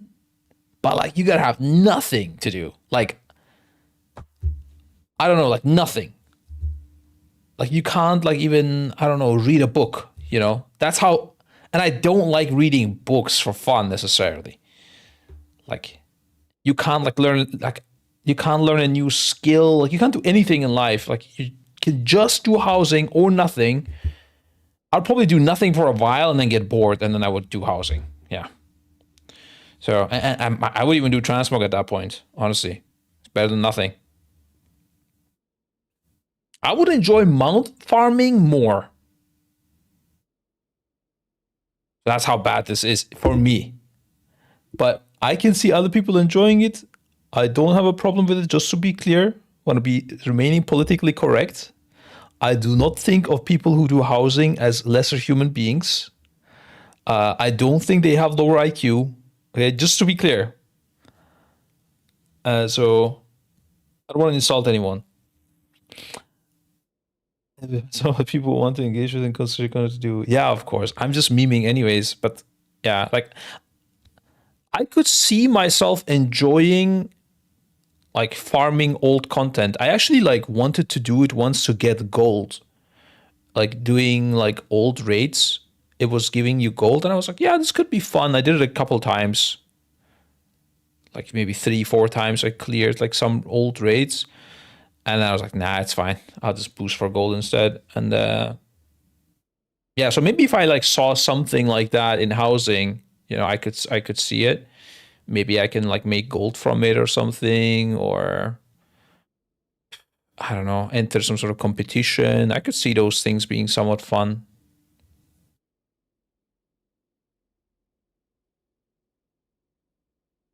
And like I said, if I had all the items, like if I didn't have to grind them, I would probably do something. Especially, you know, it would be nice stream content and stuff, but going out and collecting items, bro, that's crazy. That's too much. Players can add the elegant Silvermoon-inspired options of golden trim and red crystal accents to their homes. You Houses can make money from being a decorator.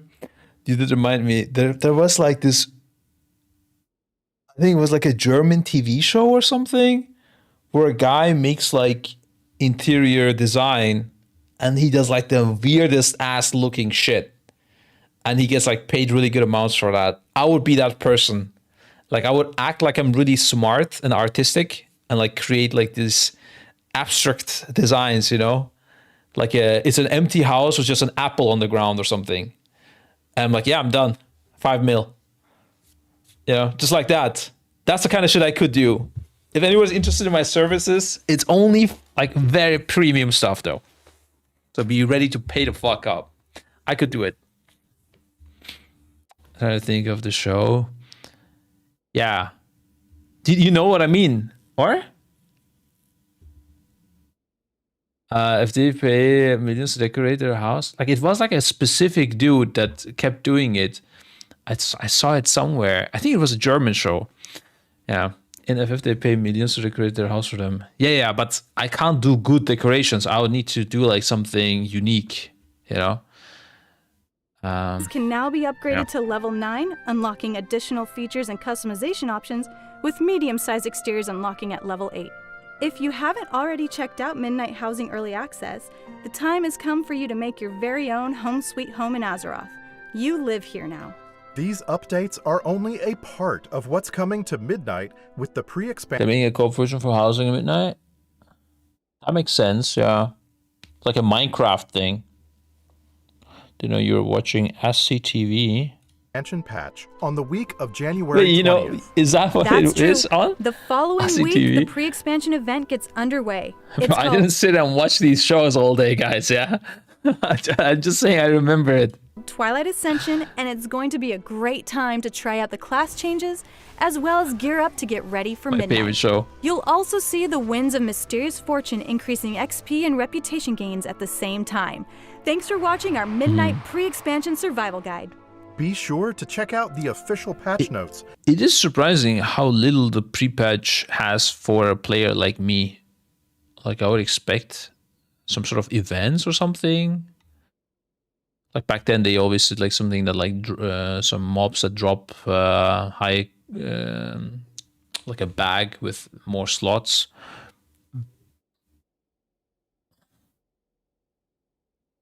They have no German for slop TV shows. E-dating and WoW will go through the roof. Yeah, like our peers and stuff. I think they could pop off. They have, but they don't talk about it. Interesting.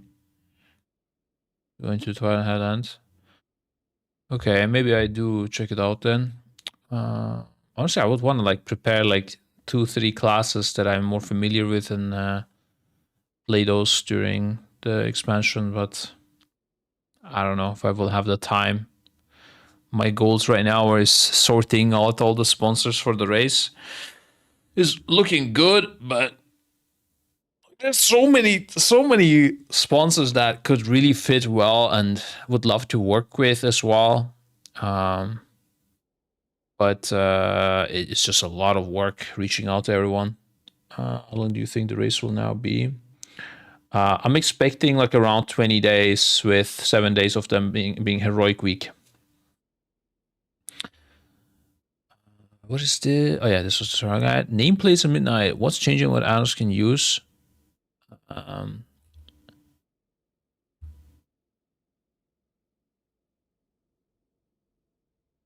Let's see. Outside of looks, nameplates can come equipped with a few more features at midnight, but may not have everything you're looking for. 6 different styles for nameplates to choose from. Glow effects for important spells and spells cast on you. Detailed options for displaying health of the NPC. Accurate display options for all roles. And new CC field added to see stuns, stops, etc.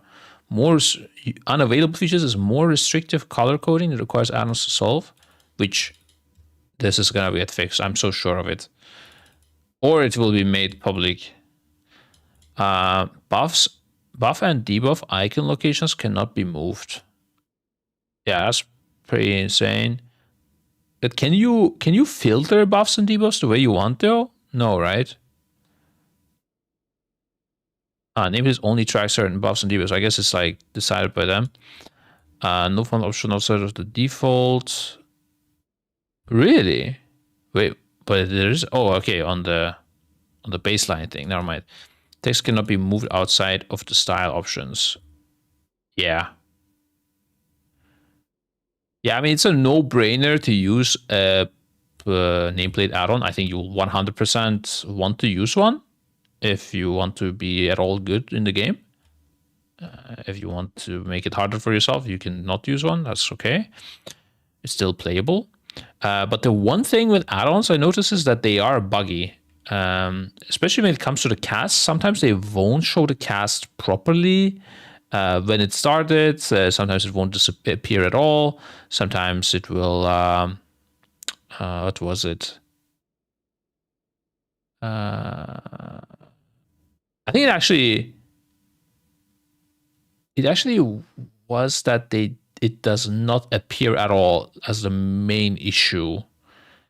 And I think that maybe when the mob is already casting when the nameplate goes up, like there's some bug like that I've noticed. You can, but maybe already is fixed. I don't know. But in general, that's what you're risking anytime you're getting an add-on. It might be buggy. I've noticed, especially right now. But it will get fixed quickly, right? It should be fine.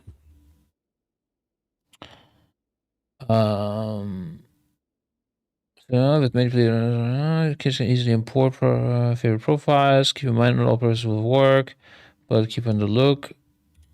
Newly developed add-on featuring very simple customization options built entirely to work with the midnight add-on constraint. This add-on offers a clean, fresh look for the new nameplate style. If players are finding something different than the base UI nameplates, can download to reverse sort. Okay.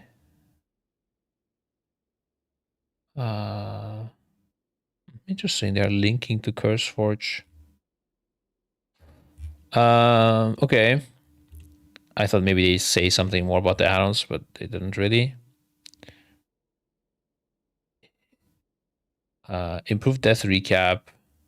Yeah.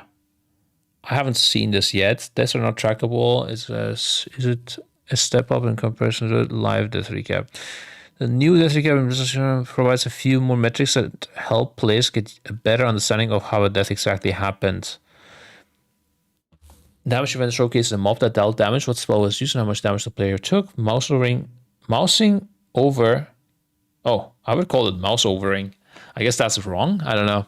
Mousing over? Is that what you say? That's crazy. Mousing over the damage number or the tombstone provides information on when the damage was taken, leading up to the death.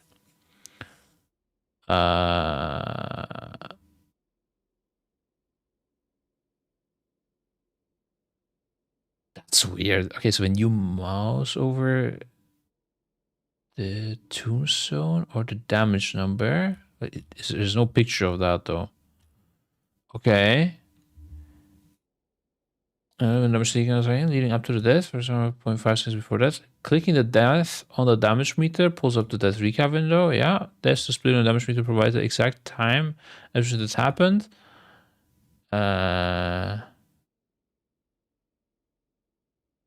This is the first time I see them mentioning combat time anywhere.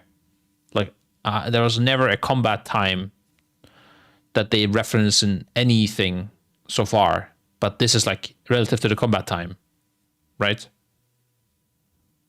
I think.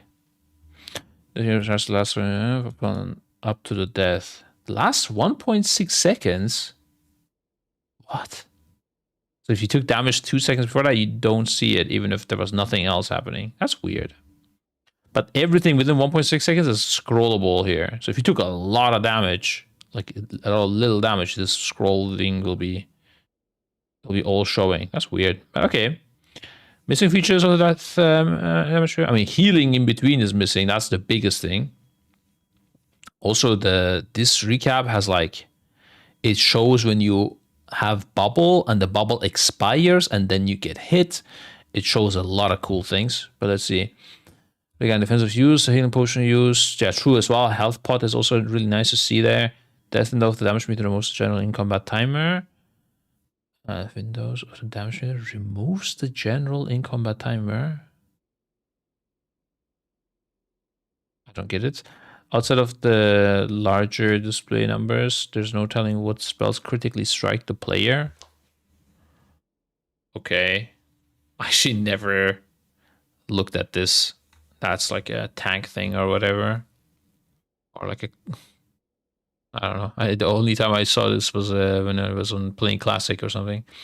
While hovering over spells provides a timestamp of when the was taken. There's no immediate display of it in the recap. No option to publicly share a recap in party chat or instance chat. When looking at the details, I don't know that recap provides all of the features mentioned in the list above. On top of that, the details significantly longer period of time, analyzing how a player died. Is this the more recent details, or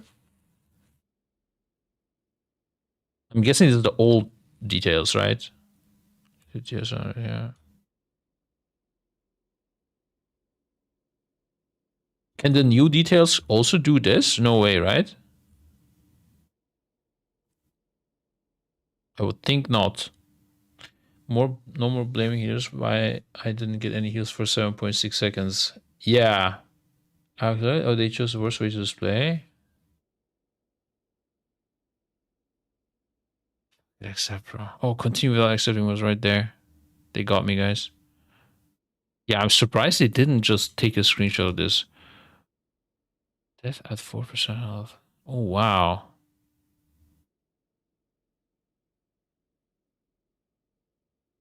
That is a horrible way. That is a shit UI, I must say. Wow. That's impressive.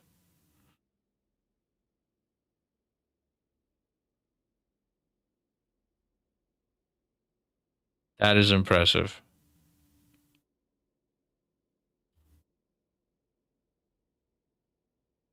Why are there just tombstones here anyways? Is there something else that shows when you mouse over the tombstones? Surely this UI is going to get reworked. I don't know what this is. I think maybe the tombstone is supposed to be at the very end or something? Like, what is this? What the fuck is even going on here?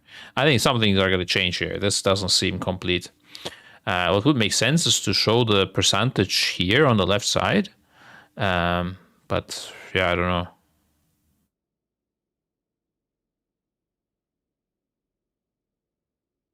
Let's put the time there. True, yeah, they could also put the time. Yeah. I mean, they need to put the time and the percentage. Like, you shouldn't need to mouse over for this info. That's ridiculous, mouse overing through all of this.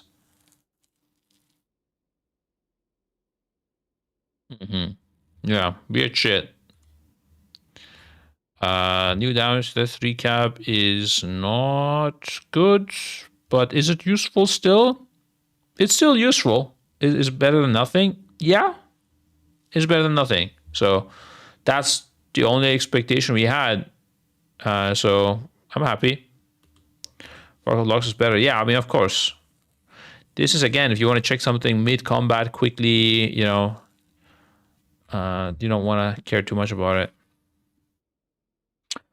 This one is, it sounds nice, but it's not that nice. Useful add-ons to customize the cooldown manager within midnight.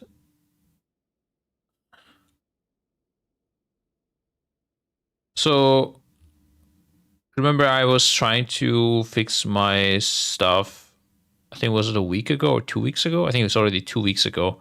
Fix my UI, and the TLDR was that things are too shaky still. I would still recommend to wait a bit more with with fixing your UI. We'll probably do it like as the last thing, but I guess people kind of have to now that things are gone now, right, on retail. So you have to do something to be able to play. But I wouldn't like go too ham in customizing anything because add-ons are still being developed. They're still buggy. I would probably just do something without add-ons for now if I was you, and then just be able to play the game. And then probably in like 3 weeks time or something, get the add-ons. Any debug replacements for my most important add-on, OmniCD adds I need to interrupt tracker. It adds CC trackers for M+, since I'm deaf and have to play without comms. I think as sad as it is, the main replacement, wait, I'm guessing you can hear me somehow. If so, let me know. Otherwise, I'm talking for no reason. I asked as he was reading my question. Okay, he can hear me though, guys. Yeah, that's we got that confirmation at least. I'll talk in a sec. New add-ons released this week. It's pretty clean. No new errors as well. Yeah, you're saying that, but like this. Okay, first of all, the pixels are fucked here. But this tracking. Also, I don't know what's going on. Why is there 2 hellstones? But this tracking like shouldn't be possible unless are you using action bars for this? If so, that's fine, I guess. But I don't. I feel like you're not using it. Yeah. Okay.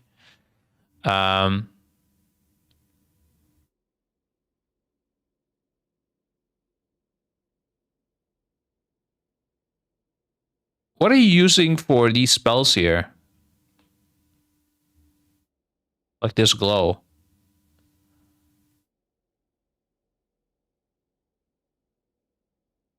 I just really hate putting hellstones and stuff here. Better cooldown manager. Oh, this is the cooldown manager. Why did I not like the cooldown manager on these things? CDs, cooldown manager. Let me think. There was an issue with that.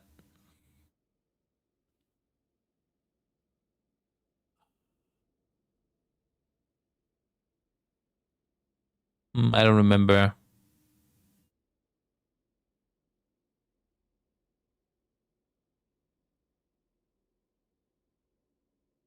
I don't remember. Is add-on released this week? Yeah, I'm saying like more about the functionality itself. Like I don't know if the add-on solved my issue, but I remember what my issue was. You know. Okay, yeah. I'm assuming you're here. So no OmniCD replacement inside. Cooldown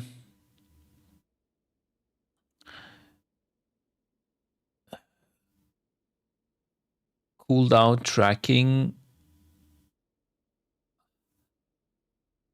I used to use OmniCD for M+, but I guess people are also for PvP, but I guess you can also use it for M+ nowadays, right, to track your friendlies CDs. I don't think you can do anything about it, honestly. And oh yeah, you were saying that you're deaf and you can't. How do you hear me if you can't hear any communications? I have to play. But anyways, you said you can't play with comms. I think a thing you can do is, and what might become the meta either way, is that people will type in group chat when they use an ability. Switch apps. Okay. Just need to speak clearly then. Yeah. So the meta might become a thing that people type in chat when they interrupt. You know, like back in the old days when people used to say, "I casted kick on X target."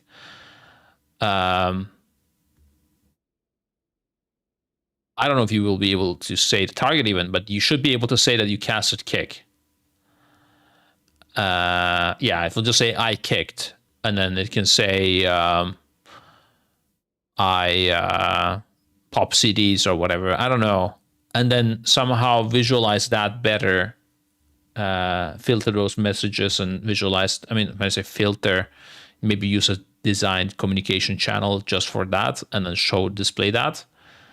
But I'll show you when he is off again. Yeah, no, I mean, yeah, you won't have the perfect communication, right? But it's still better than nothing type of thing. Please breaches accessibility, but they do the thing that makes it worse for us. Yeah, I think, I mean, them removing this functionality, there is no way those two things work, right? Accessibility and this. Like, if you force communication as the tool and you have people that can't communicate, obviously they can't do it.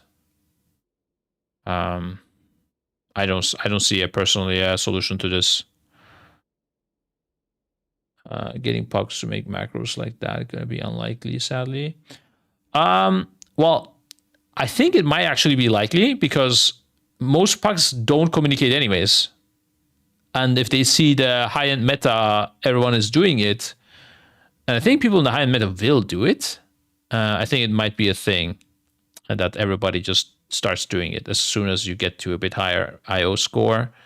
And at lower IO scores, it shouldn't matter that much anyways. The other thing is that the bosses and the dungeons should technically not require that many kicks. Like, that's the whole point. They were saying they will make it easier so that it can work without perfect coordination. If Blizzard's gonna stick to that, though, I have no idea. But wouldn't everyone need to use like a macro for kick for whatever? Because nobody knows if someone is deaf and benefits it. Has nothing to do with being deaf. Like, if you're not gonna be on voice comms with most of the people that you're pugging with. So this will be the standard way to play the game if you're pugging. So because of that, the deaf people can also benefit from that. When there is communication going on, people will still have those macros built in, you know? Yeah. I don't know, maybe there can even be an add-on for this, I'm thinking, so that people don't need to go and edit their macros one by one. I think there could be an add-on for this as well that does this. Like, it can be developed, that's what I'm saying. And if so, somebody should do it because pugs will need it. Just look at people in high keys in beta, it's not a problem.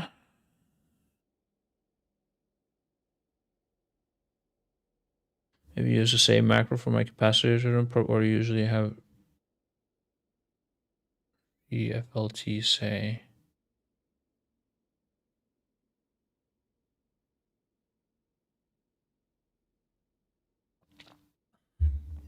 I don't know, I have a feeling they might walk back on a lot on this anyways. I wouldn't be surprised if a kick tracker is in the end possible, guys. Or maybe they do the thing that Fellowship does, right? Where you can see on your focus target who has what kick available and is also focusing it. Like, I think something like that will happen. Fellowship got praised a lot for implementing that. It wouldn't need to work with add-ons at all. It would just need to be able to be displayed on the nameplate or whatever. And it's a great solution, honestly. So, yeah. Yeah, okay. Yeah, the battle cooldown manager, I can see if it can do the things I want. But like, one thing I definitely want is putting Healthstone and Health Tonic into my bars. And that it cannot do, right? Do you know if it can desaturate things, Sholfu, when it's on CD?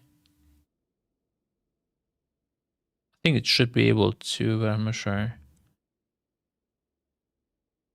It does? This is apparently better cooldown manager. But I am not convinced yet. I need to test it myself.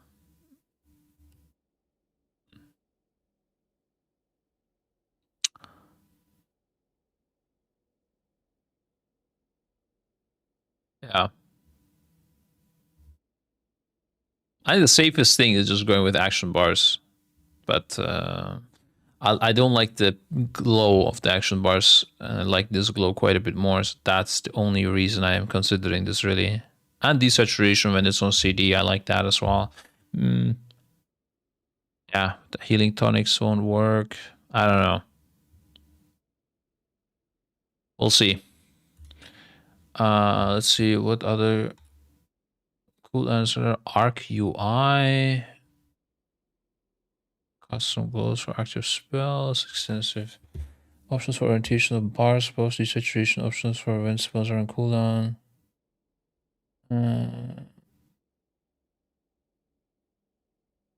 Smart customization. Okay, my essential buff tracker. Icon size, icons per row, and more with simple ease. Fine tune the position size, visibility, charge counts, spells, and cooldown text.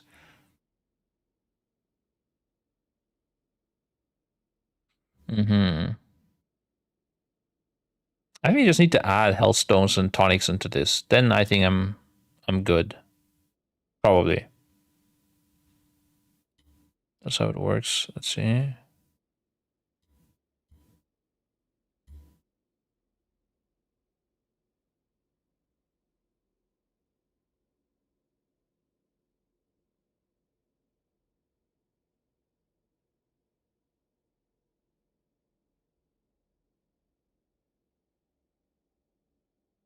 The font size is a bit too big for my liking, but yeah. Does look nice. The buffs were also buggy with a lot of these add-ons. But this looks nice. Yeah, I mean, I'm just gonna chill and attempt. It's also like we got the memo internally, right? That CD stuff will change probably still. Sorry, not CD stuff. Add-on stuff will change. So that's why it's zoomed in. Yeah, I think like relative to the CD is what I meant. It is still larger than I would want it. I don't know. I don't remember now how I have it.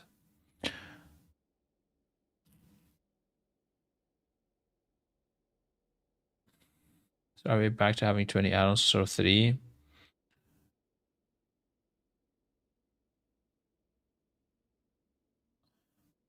I think 20. Do you need 20 add-ons? I don't think so.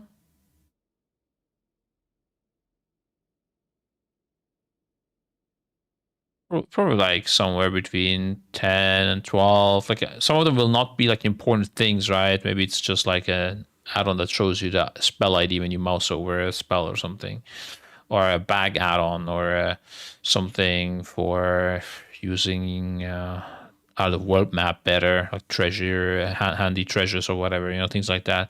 I'd say probably like 15 add-ons or something is my guess. People are gonna play with mostly.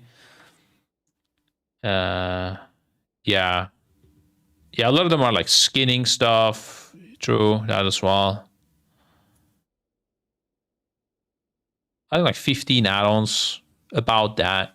I mean, right now I have like 60 active ones, so it's definitely less that you would use, I think. But I don't know. There's one probably for talent management as well still, right? Yeah, I don't know. Maybe there's more than 15 now that I think about it. Maybe one for auction house, for crafting purposes, for chat. Yeah.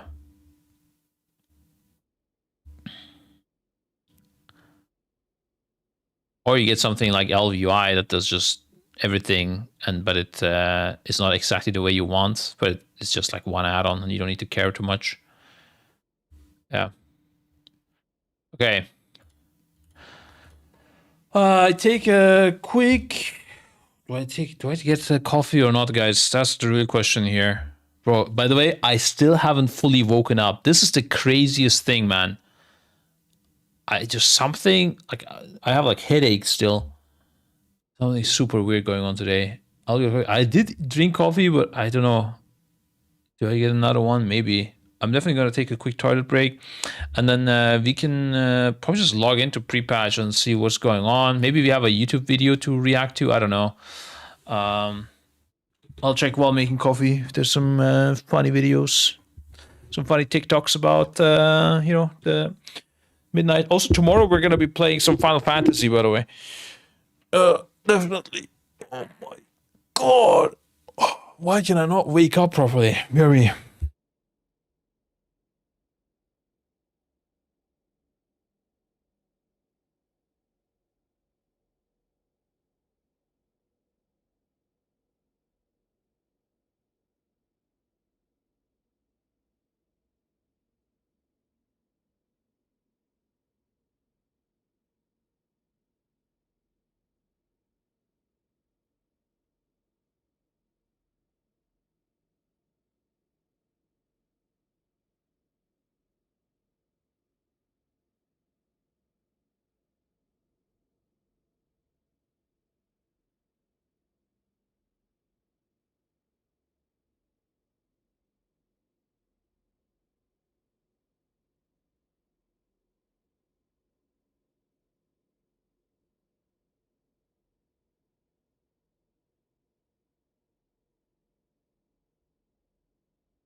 Hello, ladies and gentlemen.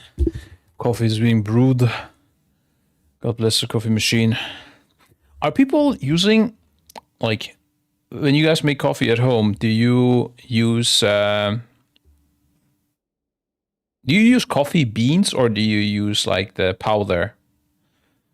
What type of coffee do people make at home?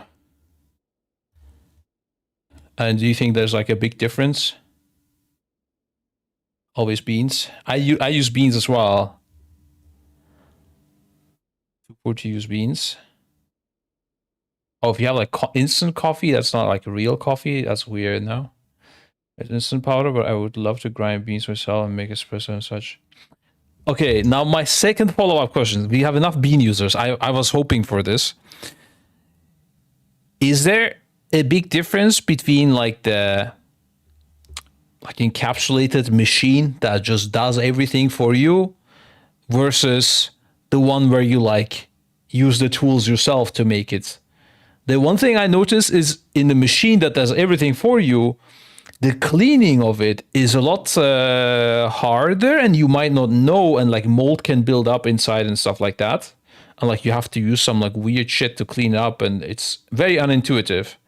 Whereas with the tools, you can see everything, you can take everything apart very easily and wash it. But is there like a difference in taste also? I obviously mainly interested. So basically coffee, like plug and play coffee machine versus doing things yourself in finer, with like finer tools. Do people know the difference of that from those bean users? I'm a coffee noob. I use cups. What's that, bro? I'll use plug and play machine. Let me get my plug and play machine result here. It's coffee's ready.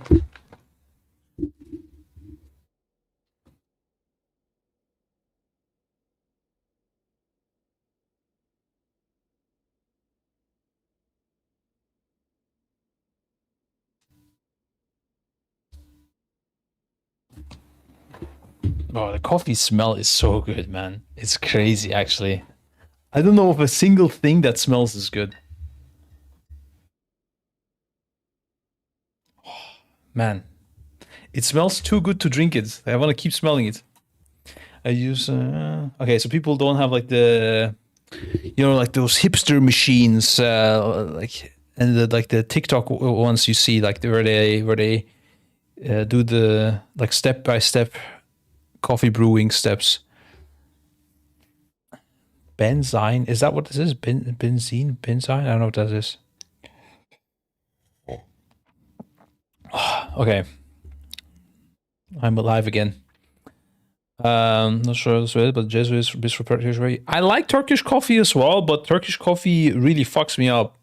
When I drink Turkish coffee before going to bed or something, it will like ruin my sleep. I will fight fucking demons in my sleep, dude. It's crazy. Normal coffee, it doesn't do that to me. I don't know if the caffeine amount is much higher or what it is. I also drink my coffee like quite watery. Like it's not that heavy, you know. The espresso amount is very low. But yeah. All coffee is not the best for sleeping. Like normal coffee doesn't do much for me, but the Turkish one, bro, I did it only twice, and I was literally fighting demons in my sleep. Like I was turning around, like I did fall asleep, but constantly just dealing with something, you know, waking up, turning left, turning right. It was not nice.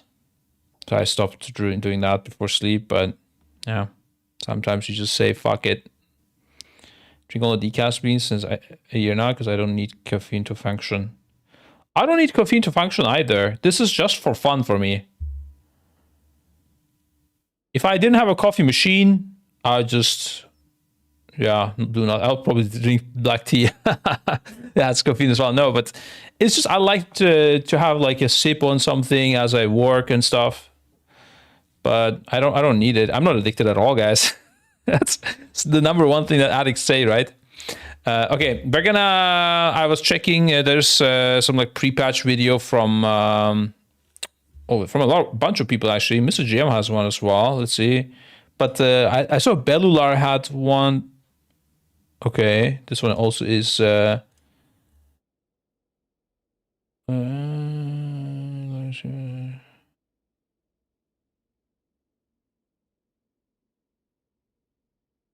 I'm gonna go with the Bellular one because that one had it's probably here somewhere, right? Yeah, it's here, and it has some more.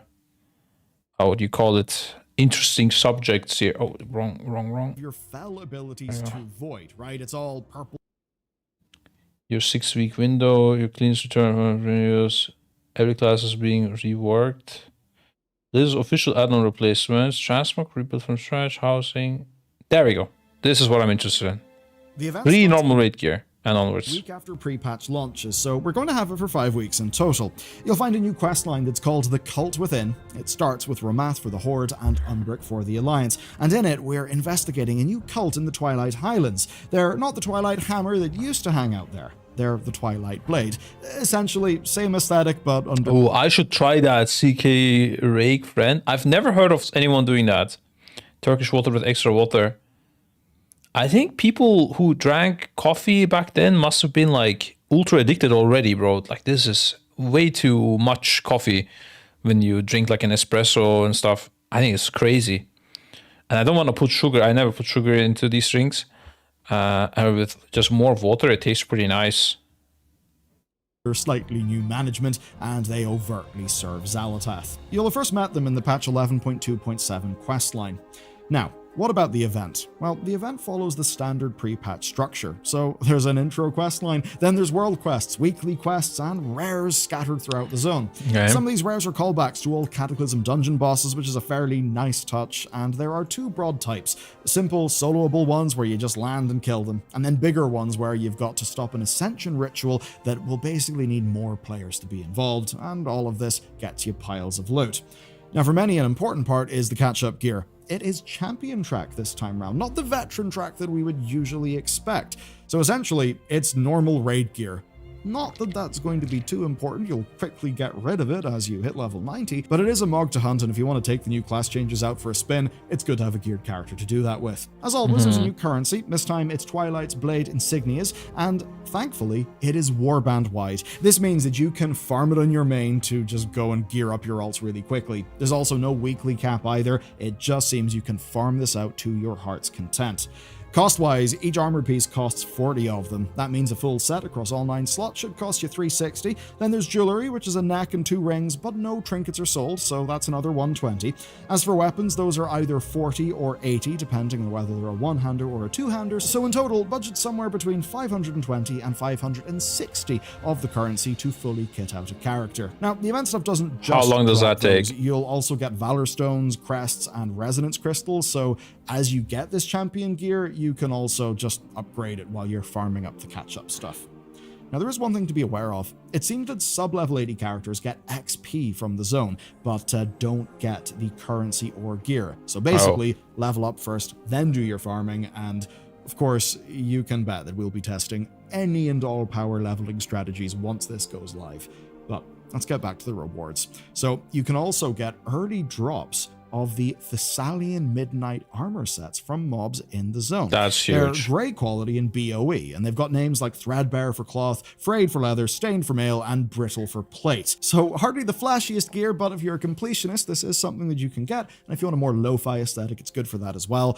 And if you don't want to farm them, well, they will be on the auction house. And if you do want to farm them, maybe you'll be able to make some money. But going back to our event currency, there are also vendor rewards. We've got a retrained Skyrazor mount for 100, 3 pets, Scruff. But how long does it take to get the gear? For 30 each. A Weather Twilight's Hammer Armaments weapon arsenal for 40 that contains a Did one-handed you say sword, it and I an axe, skipped? a mace, plus a two-handed axe and a mace, as well as a dagger, a bow, and a gun, so there's loads of those, as well as the well-worn Twilight Cultist's Why is it so fire ensemble pixelated? for 40, which covers the head, shoulder, and chest. There's a toy called the Twilight's Blade Top Secret Strategy Training Guide for 30, and then 3 pieces of Silvermoon housing decor.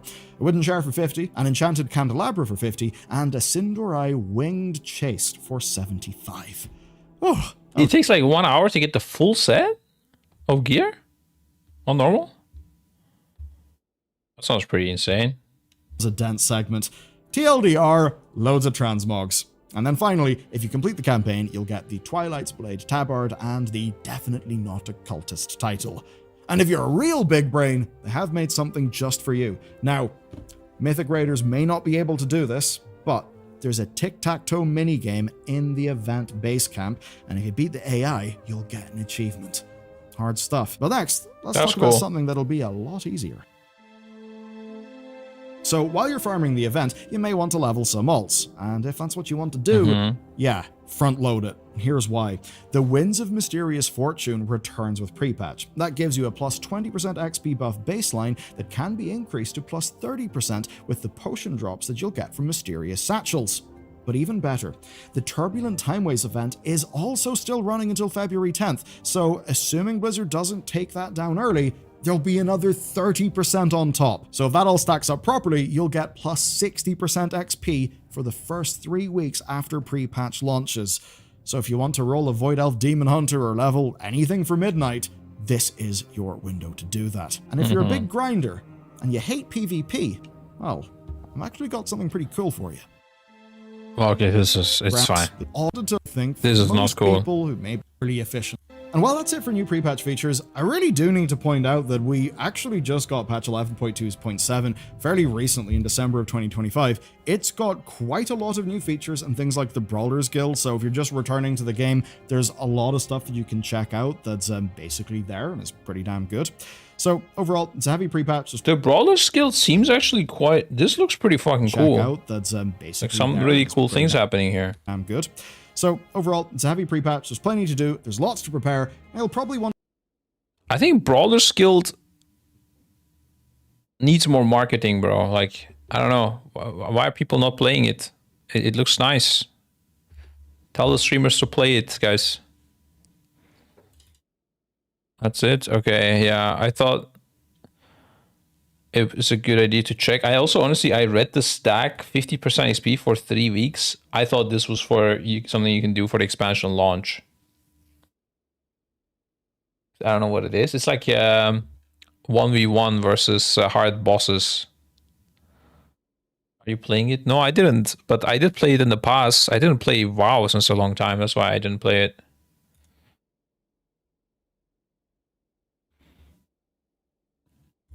Okay, we're trying to log in now, guys. Let's see what happens, bro. Wait, is this... Oh, this is beta, right? Yeah. I do want to check beta quick as well. I still have to do as healer, main IC.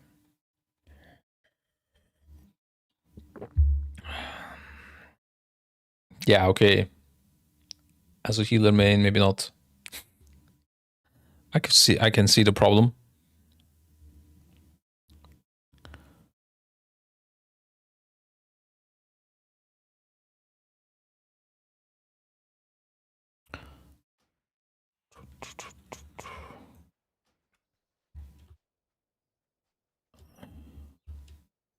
Yeah, this was me trying to test add-ons and stuff. You see that weird bug, for example, my unit frame was yellow at the start for whatever reason. And now I clicked it once and now it's blue. What is even happening, man?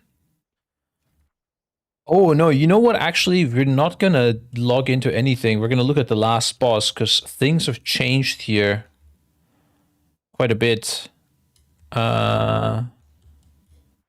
There's like mythic mechanics. Oh, they even changed the icon for mythic. And this is a completely new spell. Oh, no, okay. This is the matrix.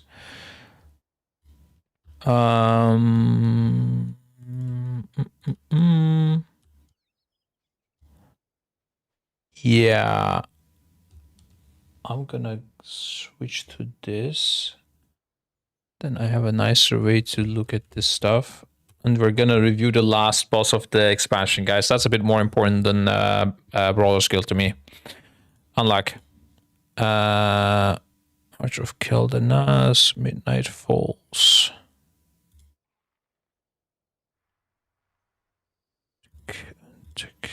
Okay. So I looked at it. This Death Dirge now is has a separate spell on Mythic. corresponding to each node and identifies a sweeping laser. Where it says it's time to face the music. My idea was here that people might see like I think what it might do is something like Nexus King, where you have to look at your icon that you have on your head. Something like that. Maybe while also doing this. I don't know. Something got added here if you don't know what it is. Okay. This is now 6 yards instead of 3 yards. This I also checked already. The difference here compared to Heroic now is that this kills a player if it manages to cast, and also it's not dispellable. This is probably because they didn't want Blood Elf to be OP. So in Heroic you can dispel these, and we were already saying Blood Elf is going to be insane for this. If it's just interruptible,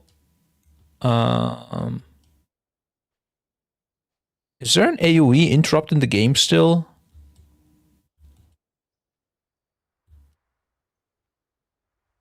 They're saying addons will just be as powerful as before. Is that true or just bullshit? Compared to the base UI, it will be powerful. As powerful as before? No. But it's very powerful, yeah. Prot Warrior has mass AoE interrupt. Yeah. And Vengeance is as well. It's not AoE silence though, guys. Yeah, it needs to be AoE interrupt. I think... Is it only Warrior perhaps? Or did Vengeance CH also have?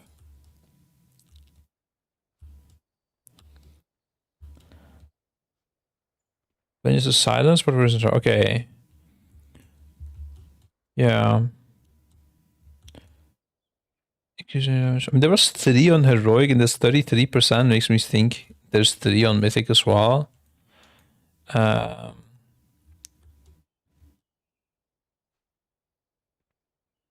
If it is 5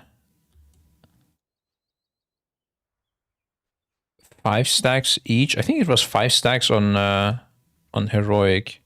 So if it's 5 stacks each, you would need 15 interrupts, which should be fine with even 1 backup person. If you're 4 healing, if you're 5 healing, it's exactly fine. I think, does Shaman still have an interrupt from the healers? If everybody interrupts, it should be fine, and you have 1 backup. So you shouldn't need any AoE interrupts. Because alternatively, you could... oh yeah, this is also just a 1-second cast, by the way, so definitely a bit crazy. Or was it 2-second cast? I think this is a 1-second cast on Mythic. So a bit wild for sure. Okay, but this is as far as I have checked. Let me confirm.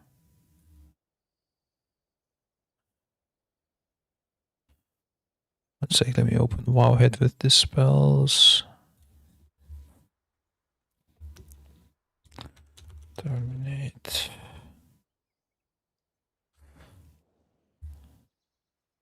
Yeah, it's a 1-second cast, so you need to interrupt multiple times.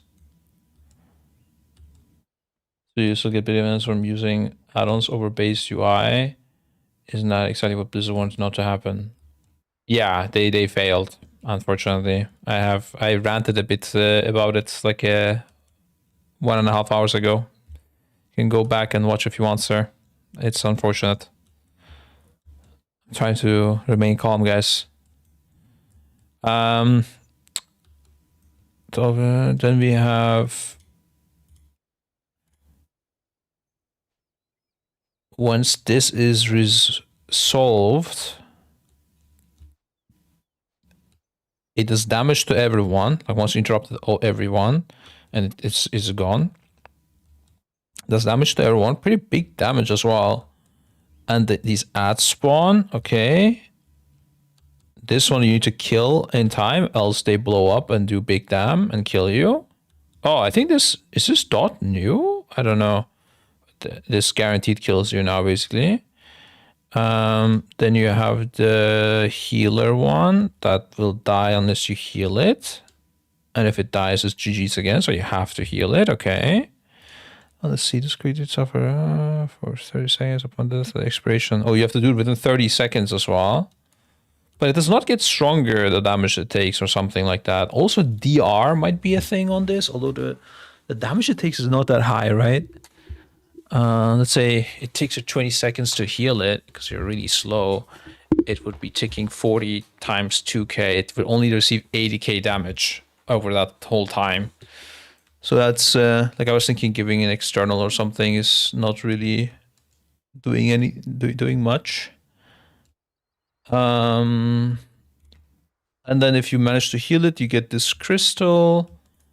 Trying to see if there are any changes here. Risk of light's end. Loss of a darkness inflicts and introduces. Ah, this is new. Oh, okay. Guys, before I forget, I had set an alarm before the stream so I don't forget.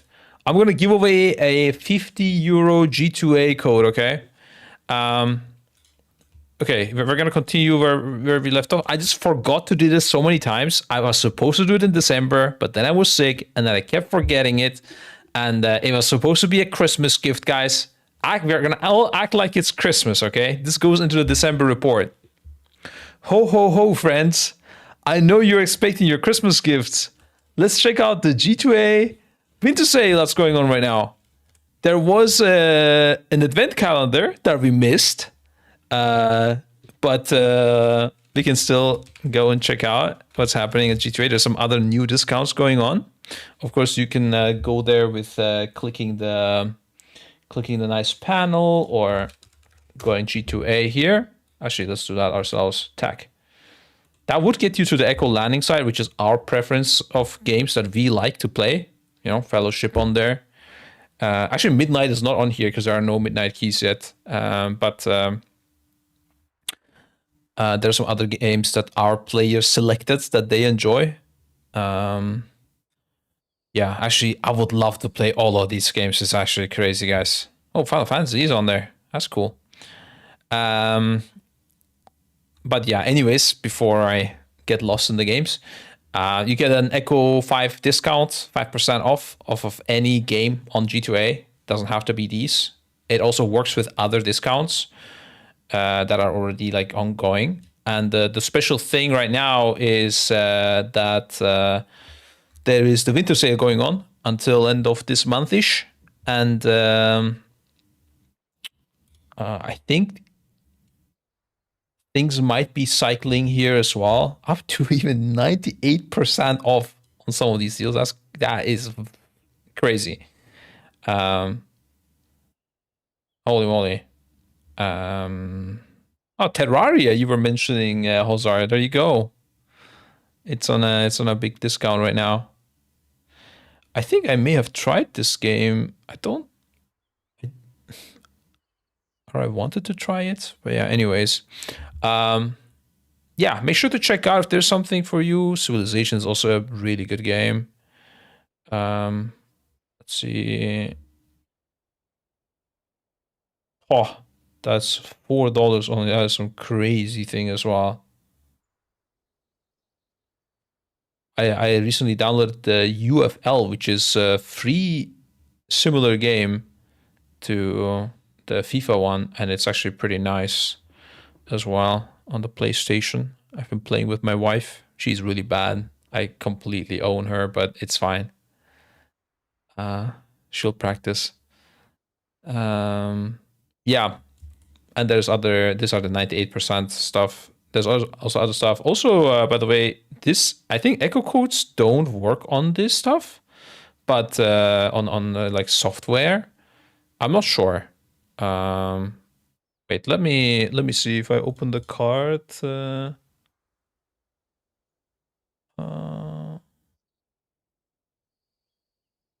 There's no private info here, right?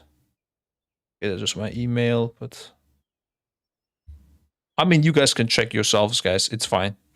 Yeah, that's it. Make sure to check it out. You guys know how G2A works at this point, I think. You know, there are multiple sellers that just sell their keys, and you can see their reviews so you know if they are it's like a selling platform, right? G2A themselves are not selling the keys. It's the people that sign up, they register. There's like processes to check that they are legit. But you know, you always have people that like even like on eBay, these kind of platforms that sometimes troll. So you can check the reviews. How do I do best the giveaway? Is there like a Twitch giveaway feature, or do I need to run one from Stream Elements? Oh my god, my foot is so itchy. Okay, let's cut this from the sponsored part. Just whisper me the code. Not sure about that one. It's been a long time since I've done a giveaway. That is a bit embarrassing, honestly. There we go. I found it. We do a the War Within free epic version code about 2 years ago. It actually says when I did it. Okay, we said G2A is a €50 discount, so you can literally get something for free.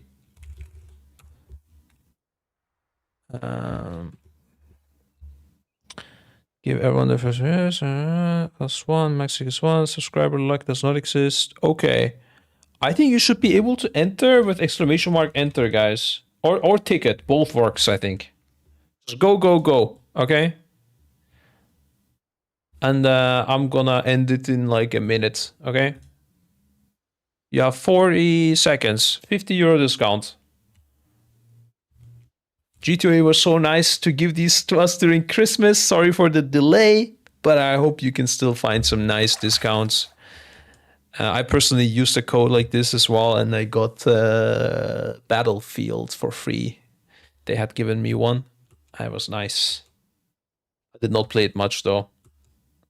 Do you redeem these on Steam? No, on G2A. You just add it to the cart, and then you put the code in. And then they send you the key, or whatever you wanna buy. They send it to you basically. If you have a ticket, it won't let you go again. Okay, it's over, guys. It's been a minute. Not wait, but why does it say? Wait, I can show this, right? Why does it say zero tickets purchased, 0 entrance? Even though I see you guys are all entered here. I think this UI is just bugged.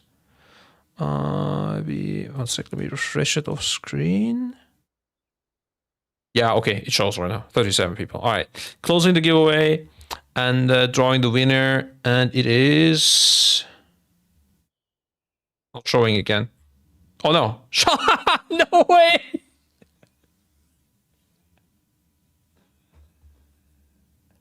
That's crazy, bro. This is ultra rigged, guys. I don't know what can I do now. God damn. Okay, yeah, Shalfu is an analyst at Echo, guys, but, well, I mean, I showed the whole process, okay? What can I do? He gets it, okay. I can't take it away from him. It would be too bad, okay? Let me see. Maybe I have another code, but, no, it will take too long. It's fine. Yeah, Shalfu wins. GG's. Good luck next time, guys. Might do more giveaways like this. Maybe not €50. I was like a Christmas special, but yeah, if I do, I'll let you know. So to give to me, I somewhat doubt that. Wait, before I forget, I'll just send it to you, sir. Wait, what is this? Magicus DME.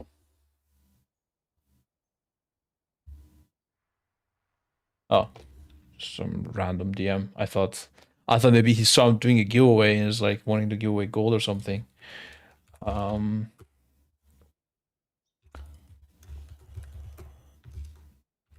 Sir, I linked the code to you. Okay, we go back to last boss. Unlucky, guys, if you didn't win, okay?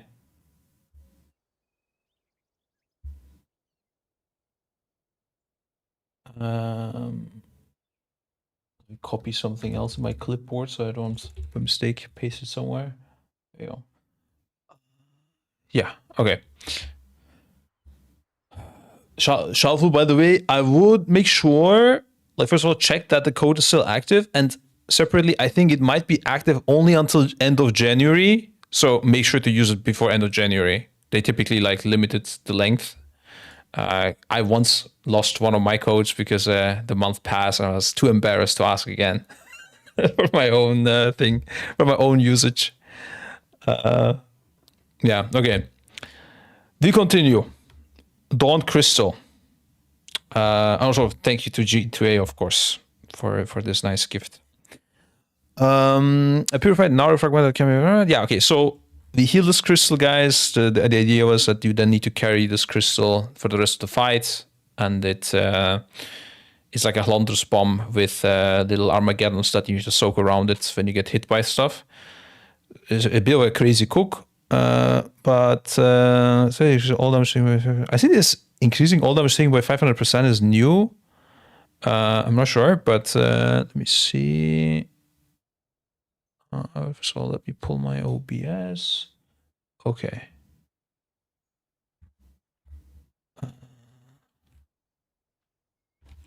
What is this? Lights and... I guess it's not new. It was called Radiance before, I think. Okay, either way. That's the thing now. Basically, if you lose the fragment, it's fully over. Okay. So, no matter what you do, you'll always heal the crystals, else you... I mean, this should kill you. And you'll always keep the crystals alive, otherwise it's also over. Then we have Tears of Lura. This was when you got hit. Oh. Wait a sec. Wait a sec.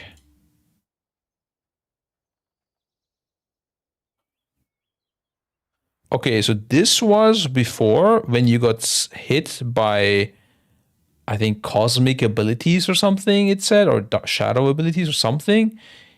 You would shed these tears that people need to soak. But now it just says tears shed from the purified crystal, regardless of you getting hit by anything.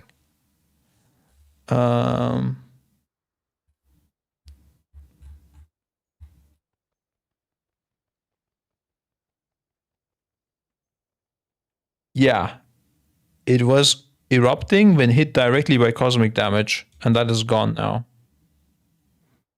Okay. And when you fail to hit it, it's Jover. So people need to soak these 100%, these tears. I guess this will happen just like periodically or something then. The Radiant Shard. Shuffle, you gotta buy a game that we play together, dude. The Radiant Shard inflicts 23k holy damage every second to the carrier. Okay. Scintillates with holy light during dire moments, allowing the carrier to cast downlight barrier. Yep.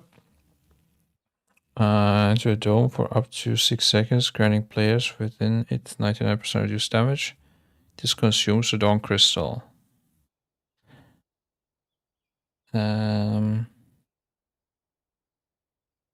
Yeah, this is all the same. So the idea is to use this crystal, guys, for an unavoidable ability that will kill you. You use it, you get 99% protection.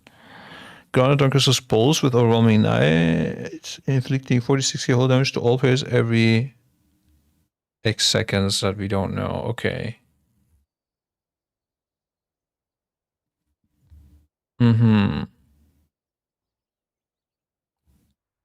The question still remains here whether you can drop these crystals and pick it up again, but now that Tears of Lura is not triggering off of you taking damage, there's no reason to drop them anymore. So you'll pick it up and then you'll keep it.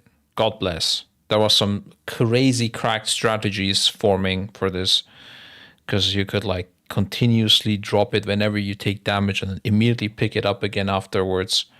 It was not good. Then Heaven's Glaze, Lure Spins and unleashes Rolling Blades and everything straight in proximity. Damage is reduced as the blade loses speed. Okay, same text. What else? Lure originates are head of glass armors. This is tanks are irrelevant in this game. And healer damage. Yep. Let's just focusing that. Let me see in P1. Did I miss anything?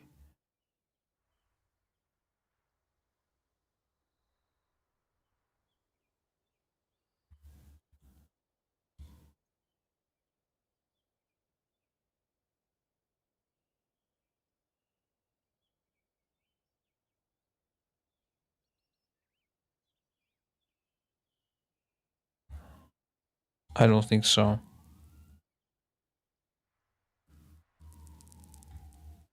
Yeah. Okay. Set this through the chamber, inflicting 15k damage to all players every second. So yeah, every tick would have like procced the tears of Lura or whatever, which would have been crazy. Very low cosmic damage, extinction ray into bottom beams, inflicting 190k damage upon impact with a player. So these are the beams we need to catch before they hit the mirror. Easy, same thing. Same thing, whatever this even is. Probably just some RP text, I think. Emanate auto from the dark well. Rate them, yeah, that's the same thing. That's the same thing. Excess cosmic grip on all players pulling them into up. Right, so doing because any place them to save. Yeah, that's the same. Singularities within the dark well are capable of containing infinite void energy. They definitely changed some text here. Discharge a surge of void electricity at several targets, and each inflicting 1.8 million cosmic damage to all players struck and pushing them back. So these are the void cores casting that. Impact with a void core activates cosmic fission. Impact and heroically galvanize is affected by pressure control. Each place within the effect of galvanize suppresses its power, reducing its damage taken and pushback force. Okay.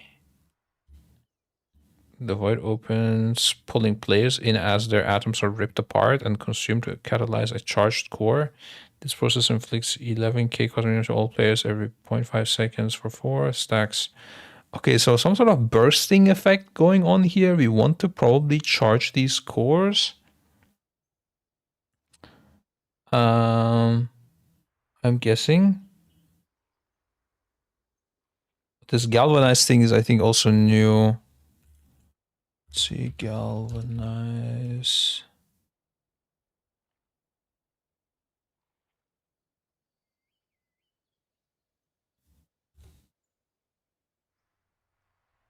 Mm-hmm.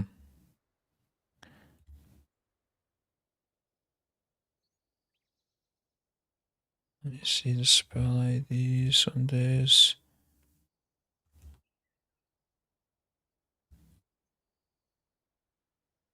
Okay. Void core opens, pulling players in as their atoms are ripped apart and consumed to catalyze a charged core. Okay, anyways. The chain reaction inflicts 230k cosmic damage within 3 yards of all players.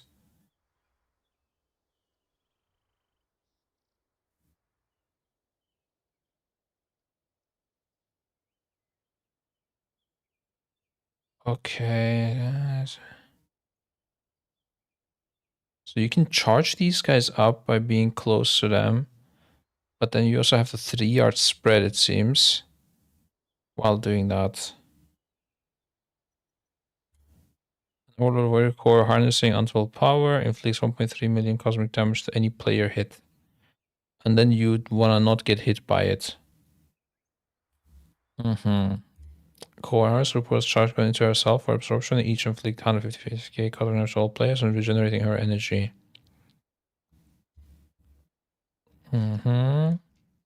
Remaining void cores overheat and detonate, regenerating Lura's energy. Each blast inflicts 1 million cosmic damage to all players, an additional 500k cosmic damage for... Okay, so this is what we don't want to happen. That's why we're charging them all up, so we only get hit by 155k. Because if you don't charge them up and the boss soaks it, it will do the 1 mil damage. I would say this is a deadly mechanic with 1 million. Okay. That's the whole point. So I just need to search for galvanize properly. But this is all new, by the way. This was not in there. I mean, it's also... I guess it's heroic difficulty, but... I'm pretty sure this is all new.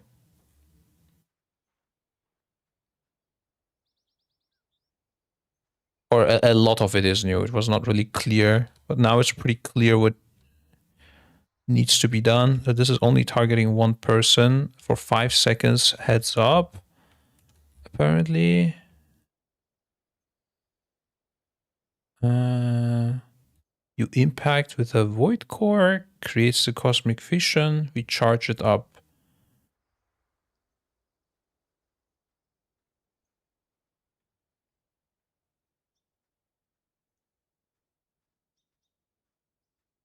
It's only for 4 seconds. Maybe it only is initial 4 seconds and then it will keep remaining being open. Not sure.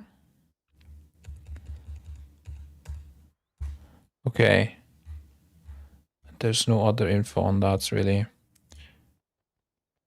That's the void cores. And aside from that, in that inside realm, dark meltdown. Upon reaching 100 energy, lure activates the dark well's full potential with an astronomical blast, inflicting 233k cosmic damage to all players as they are expelled. That's another weird thing. This energy situation.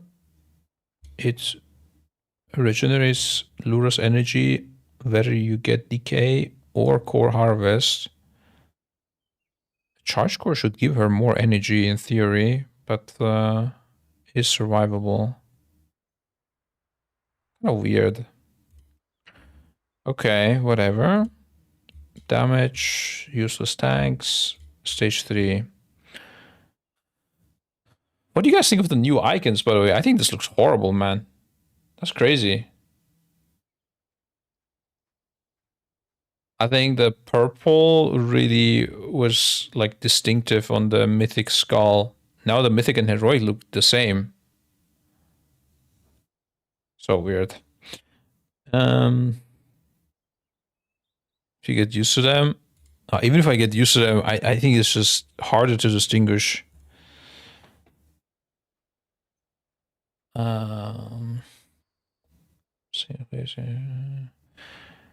Okay. Dark System gateways to alternate dimensions on seal. 1.1 million within 10 yards. The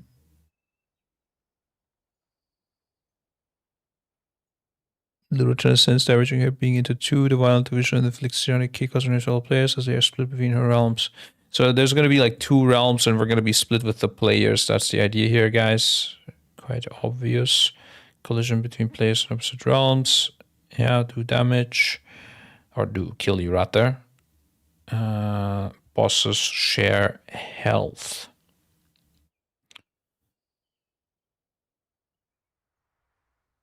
I wonder if you can select which realm you go to. Probably like the closest and furthest or something. That's how it was on Fire and Athreus, right?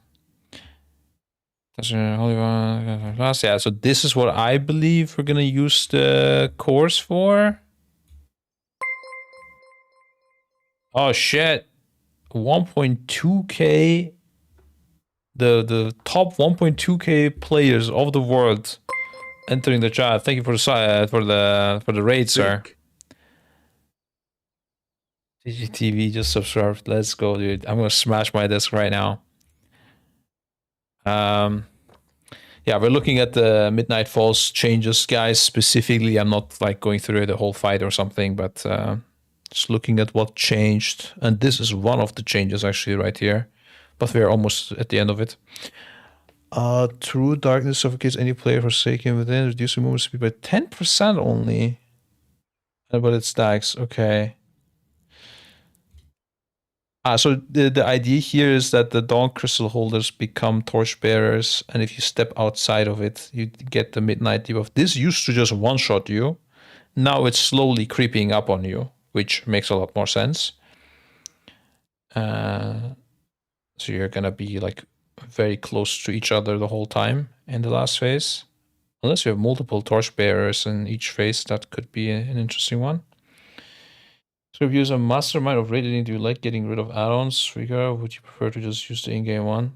I like getting rid of them, but I also am a bit realistic that in certain cases people are gonna use third-party tools anyways if they don't allow for things. So it's a little bit sad, but they need to allow some of them because of that. But the way they've been doing it so far is not good. I don't like it. Communication very unclear. Things possible that are I think shouldn't be possible. The whole like reminders situation, I think is really bad. Yeah.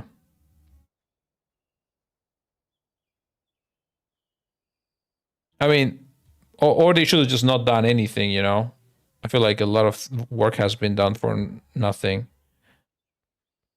I think they could have solved it easily with, like, they could have solved every issue that the add-ons create for people by, one, just fixing their own UI to be better, not by blocking other add-ons, but just improving their own preset default UI, and two, by designing the fights in such a way that don't give people the need to use an add-on or the possibility, and instead designing it in such a way where they wouldn't use debuffs or they would like use other things to make the fight harder.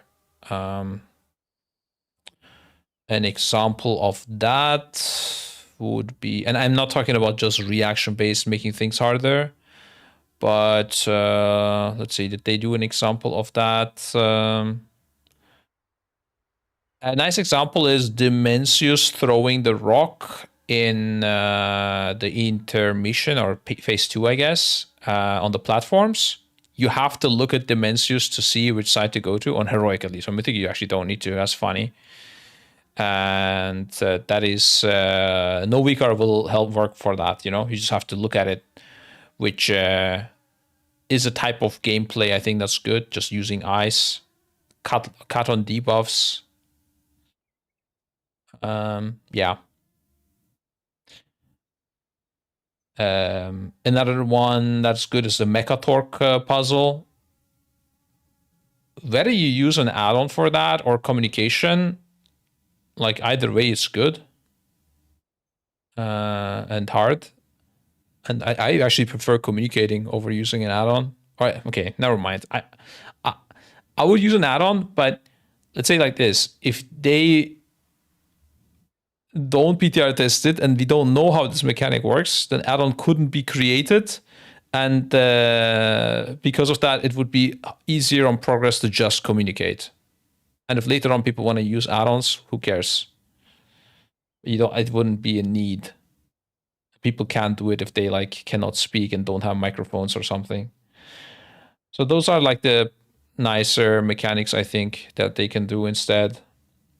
Are the casters locked in for the race? No, they will get reached out to within the next days, honestly. Yeah, maybe like a week. Yeah,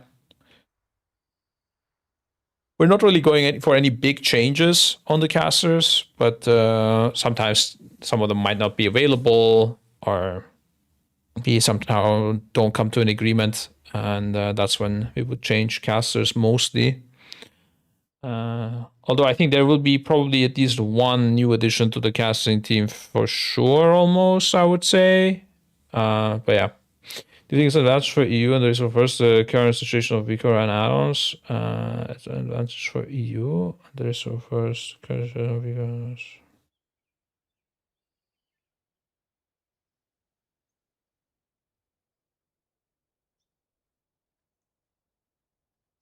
Why? How are you making that connection? I'm so lost. Add-ons situation being an advantage for EU and the race to war first. What? Is EU somehow getting an advantage on the add-ons? Are we like better coders? I'm so lost, bro. Oh, do you mean like maybe our team has better coders or something?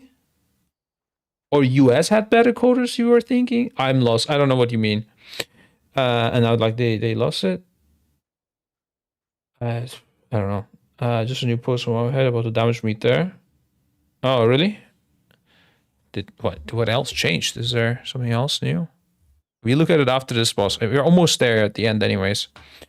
How do you think Mana Forge will be in the pre-patch? Buggy as fuck or a disaster? I was thinking things would... Oh, I mean, the add-ons will be really fucked.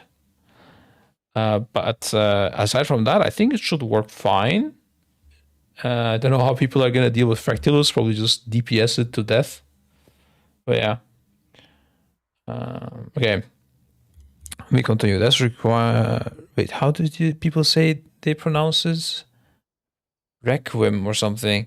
Bro, this is such a hard spell to pronounce. Ludo sings a direct full melody for marking each player. Wait, what?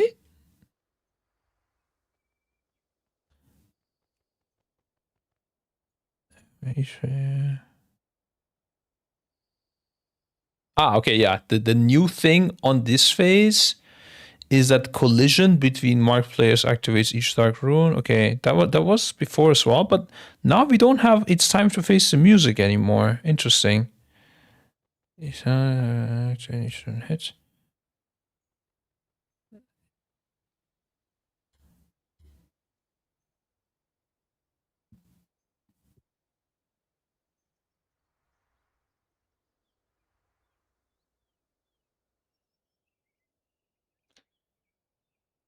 Okay, yeah. I have an idea how this could work, but not going to talk about that. No changes anyways. This is like antimatter on the Mensus, I think.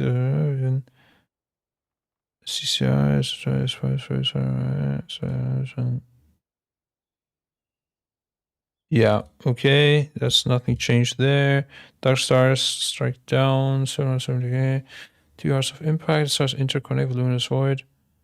Place within the patterns. That's also nothing new. Tank ability, boring. And also boring. Okay. Yeah, we're done with this. We can check the new post you mentioned.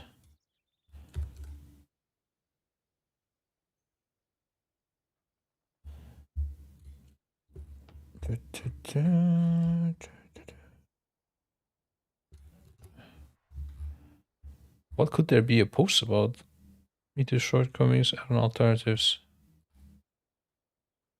Huh. Oi.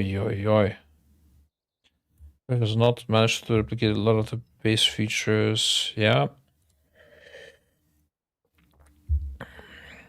Yeah, the fact that they're not putting a combat timer anywhere is kind of weird. Like, add-ons will be able to do that. Why is Blizzard not doing it? I'm so confused. Post is a nothing burger. Yeah, I was hoping to see like what can details do. Items are much more limited due to Blizzard restrictions. They still offers looking for more advanced maybe on to base UI. You can't really go wrong. Oh.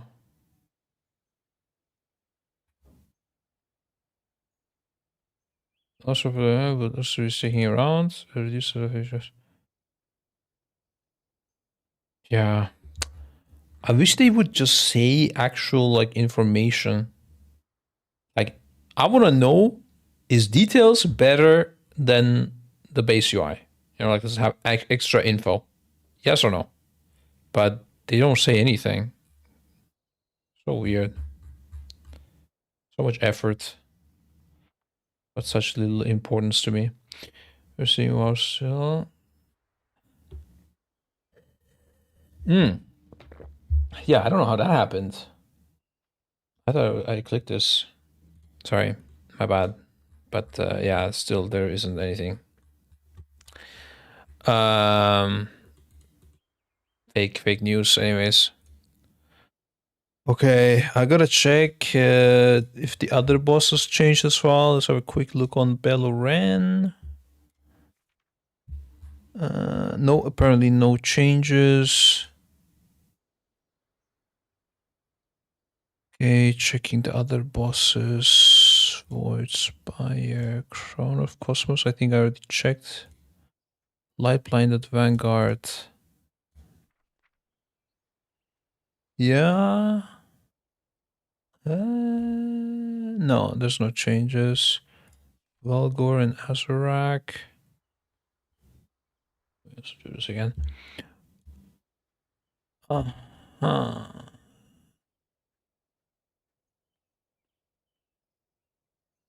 Ah, that's interesting. We do want to check this one.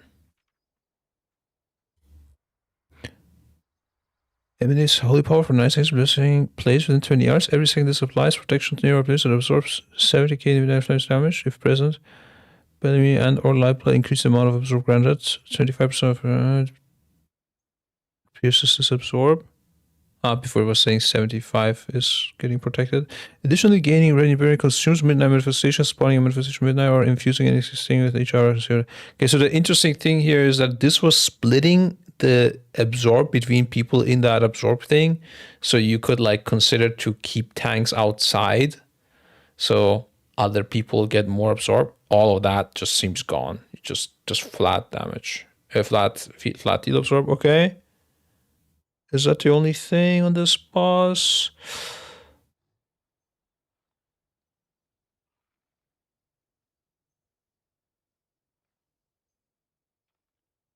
Looks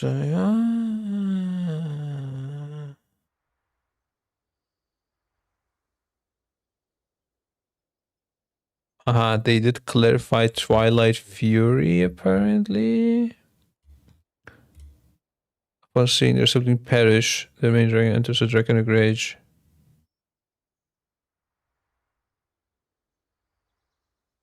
The main dragon surface attacks. Okay. Intensity over time. That makes sense. Was what we were expecting anyways.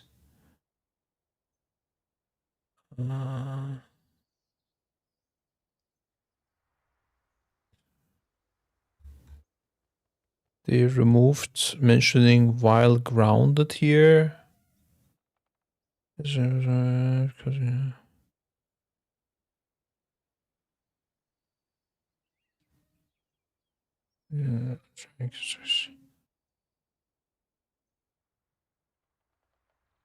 Yeah, okay. I mean, tank ability I was not too familiar with anyways, but nothing changed, just tooltips. Oh, Gloom is... Oh, never mind. Okay.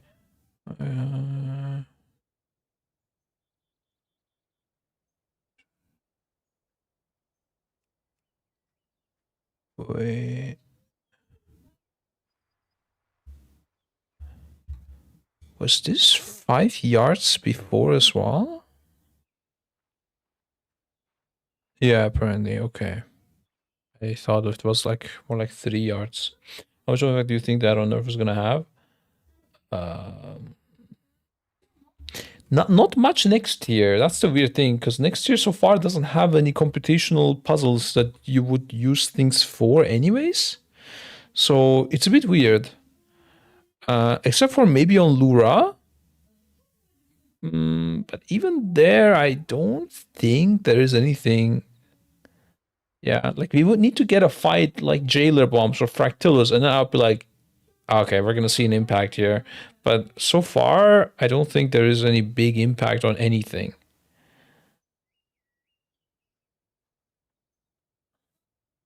Like, think about it like this, right? How many times in the last race, like, did we need the use of for such weak auras? Like, okay, I'm gonna tell you which abilities we can no longer play, okay? That should do the job. So nothing changes here, nothing here, nothing here, nothing here. Well, actually, like some visualization will be a bit hard. Actually, no, it won't be. No, it's all doable because of reminders. It's kind of OP. Yeah. Anyways, yeah. This assuming things stay like this, they might restrict it more, which I don't know if they will. I think they won't, but I don't know. Versus you do AI screen scraping, use overlays. I mean, that's just cheating. But I think on the what might happen is that lower end guilds might be cheating quite often now. They might cheat a lot. this, I mean, sure, you couldn't have like a tracker for this of how much absorb is still remaining, but I mean, who gives a fuck? I don't know. Not a big deal. Yeah, on this, you couldn't say who should go front, back right, back left. Honestly, I feel like it caused more confusion for us than help anyways, because it was unclear what is back right and what is back left. People struggled with it. I don't mind just using our brains. Then,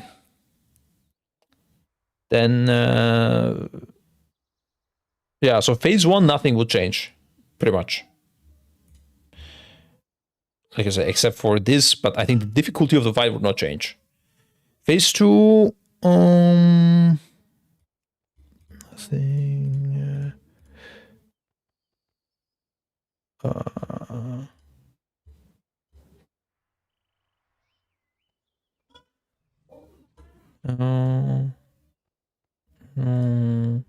Where's all the ads? Oh, this is just the intermission, I see, while flying. Okay, gotta check this. Mass destruction, Conqueror's Cross. Nothing changes here either. Everything the same. It might be a bit harder to see your debuffs within all the debuffs, you know. But I mean, I don't know, bro. Just, it's fine, I think. Like, I think the one big thing is, like, it's gonna be harder that you got something, which I don't think is their intention at all. But like the fact that you got targeted by an ability will just be a bit cluttered UI because it's like within your bloodlust debuff and stuff.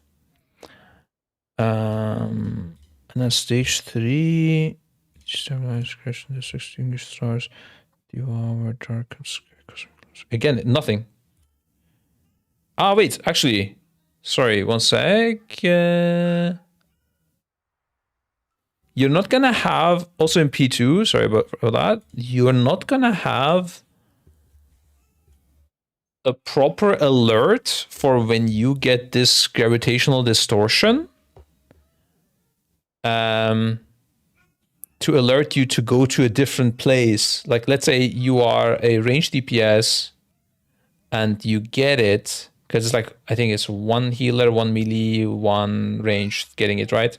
So if you're a ranged DPS, but you're assigned to go to a healer spot, because there's a few, like only very few healers and way more ranged DPS, right? You have to split them. And now you did get it, there won't be an alert telling you to go to range so you don't get confused. However, at the same time, like, it is not really that hard to learn. Like, if you don't get the ability, you go to the healers. If you do get it, you go to the ranged. But there won't be like a text popping up on your screen yelling you to go to the ranged and do something unusual because you got it. Yeah, so basically what I was saying, like, it will be harder to notice that you got debuffs. But aside from that, again, nothing changes. Nexus King can still do like the spirit bars. You won't be able to easily see what the boss is casting. But you could if you wanted to, I guess. Never mind.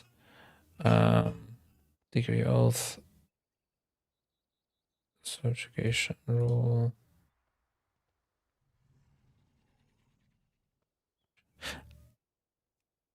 Yeah, the big thing on this fight, everything is fine except on the last phase, the Galactic Smasher placements. This would be not possible to assign you.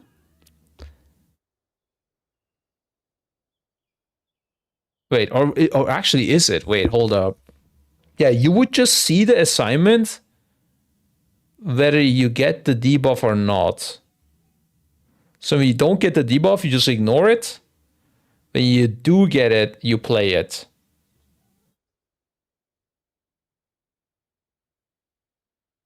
How you solve mechanic like jailer bombs without recourse. Exactly, that's when it gets interesting. But such a mechanic doesn't exist in the next tier. That's the weird thing so far.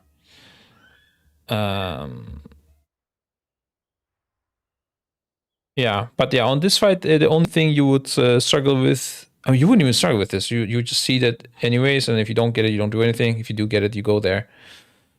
It's again kind of free. Fractilus would be rough though.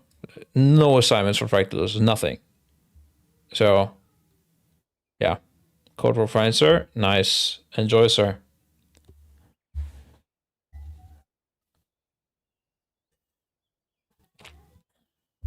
But how would I solve the jailer bomb problem?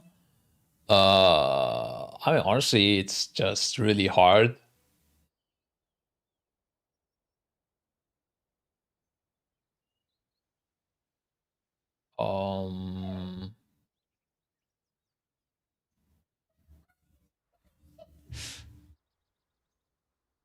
I would probably have a few people assigned to marking people.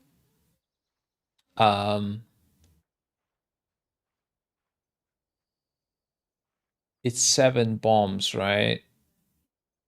One. Oh no, it's 6 bombs. Yeah. So what I would do is I would make the priority be the raid order. Raid. If you're raid 1 and you get the debuff, you can always go to the top of the pyramid.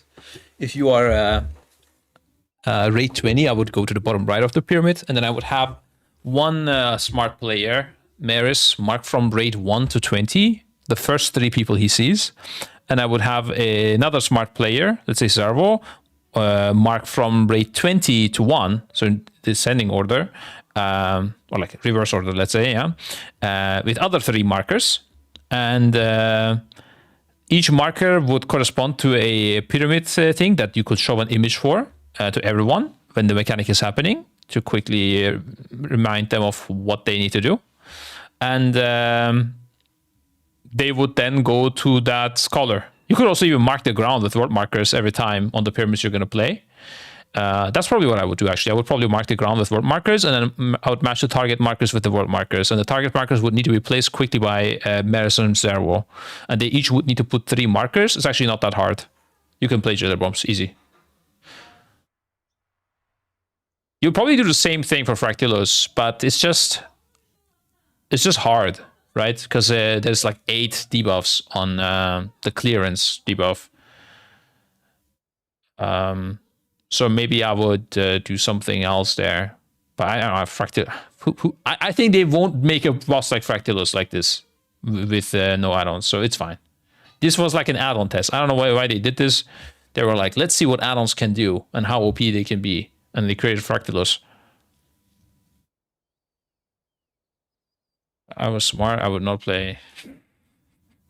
I would not play WoW. Yeah, Mercenaries were smart. Yep. Honestly, it's really not that hard to mark 3 people. It's just, it's not the marking that is hard. It's being able to play while doing that. And it's also the willingness to learn the skill, to sacrifice your own DPS, your own gameplay to benefit the greater good. That is, a lot of people don't like doing that, so they never practice the skill, and then they suck at it, and then it's shit. Yeah. All right. Easy. Solve the add-on stuff, yeah? Okay, I can continue looking at the guys. Action.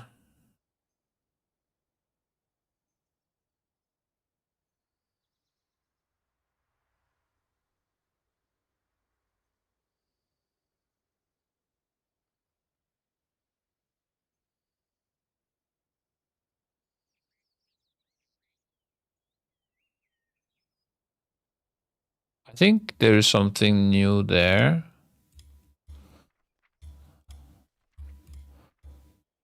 On the gloom, the dark matter reduced from those in contact with 70 seconds damage plus an additional 58k damage every 3 seconds. Placed within 8 yards of the contact player. Okay, yeah, this is new. So this 77k was within 8 yards, but this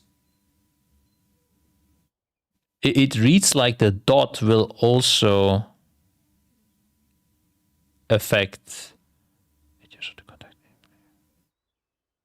It will also pulse to nearby players, which I don't think was the case before. Let me see it.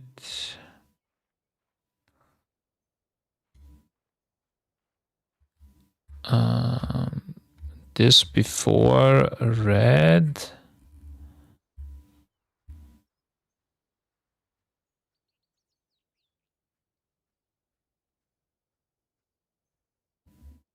Never mind, it read the same way. And so maybe the build before it didn't say it.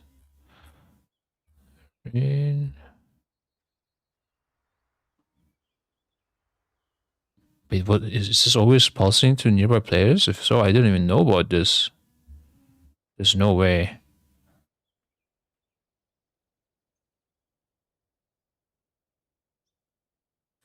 Now I want to check logs if this was already pulsing on people nearby or if this is just a weird tooltip.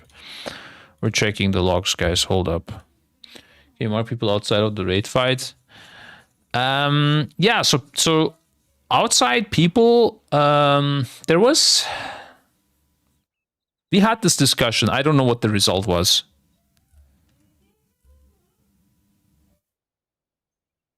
I think you can't. I think you would be too far away. But I'm not. That sounds like fake info by myself now. You can't ping them, but I think you can mark them. Yeah. I think outside people could mark the people inside the raid, depending on what's going on. I mean, in general, outside people are very OP. If you have a lot of outside people that are smart, you can do some crazy shit, bro.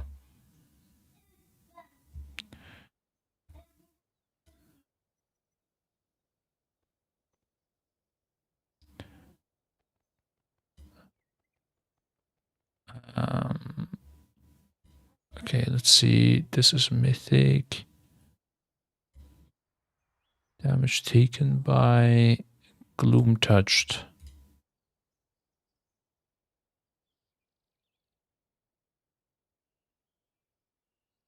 How would I even see this if it's splashing?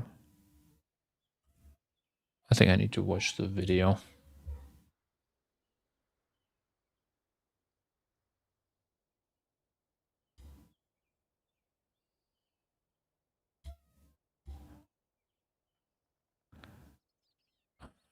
Gloom.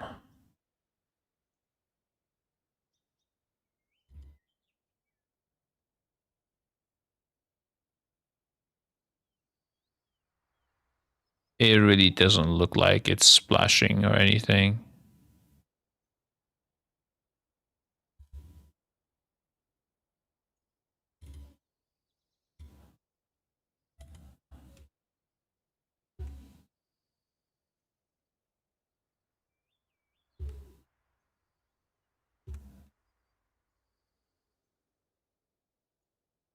Nah, I don't think this is true. This is no animation to it.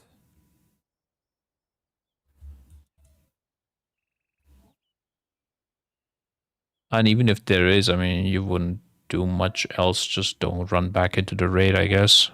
Okay. Yeah, I assume it's not because the tooltip did not even change. Okay.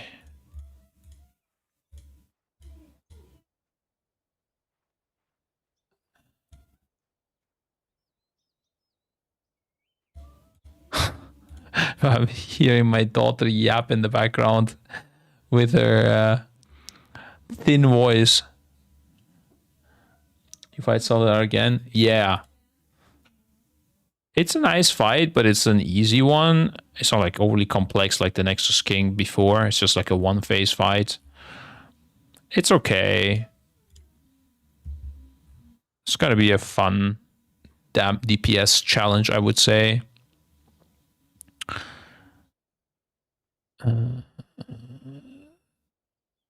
Does not look like there is anything else.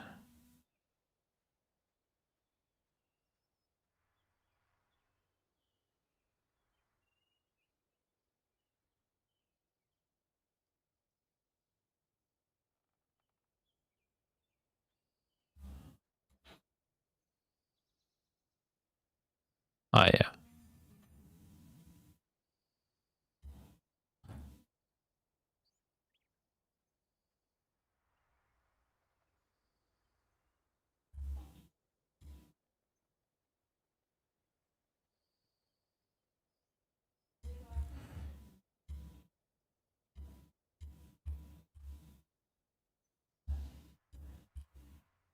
Yeah, we're good.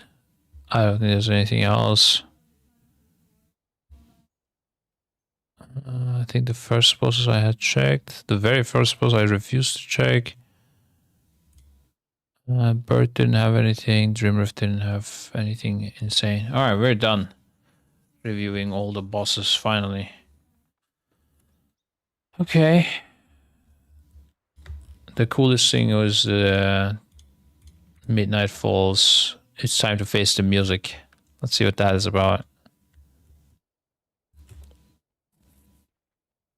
We have high hopes for this boss.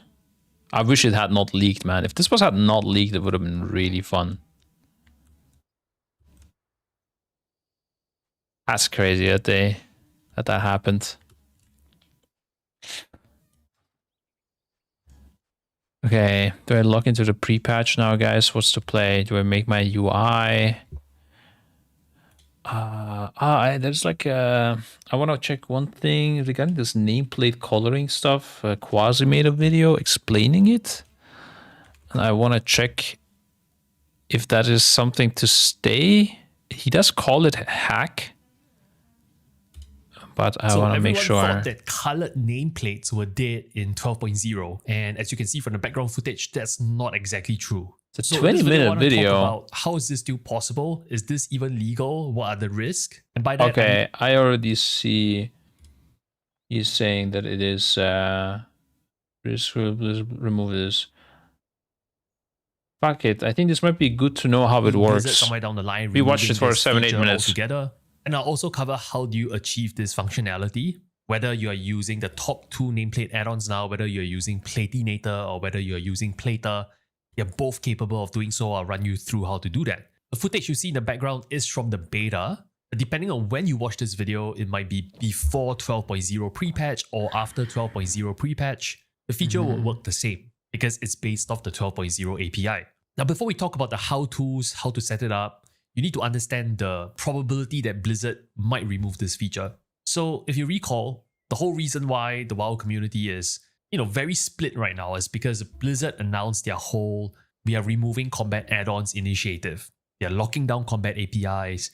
WeakAuras is gone, and Plater scripts are dead. But Plater is making a comeback as an add-on, and alongside that, there are other very good nameplate add-ons like Platinator that has basically surfaced. So for a long while there, before we saw improvements in the tools that we're given for 12.0 for nameplates, it looks like we're all going to be stuck squinting at a pile of identical red health bars in our Mythic Plus keys, trying to figure out which one is the caster, which one is the priority mob, and which is the big bad mini boss that needs to die first, and which are the ads that you shouldn't care about. The resourcefulness of the WoW community found a workaround. Colored nameplates are back, sort of, but not really like it was in the past. So, on to the how. How are they doing this? Because it then relates to the risk of doing this. So if you recall, what Blizzard is really trying to do in their whole combat API lockdown is that they have implemented something called secrets.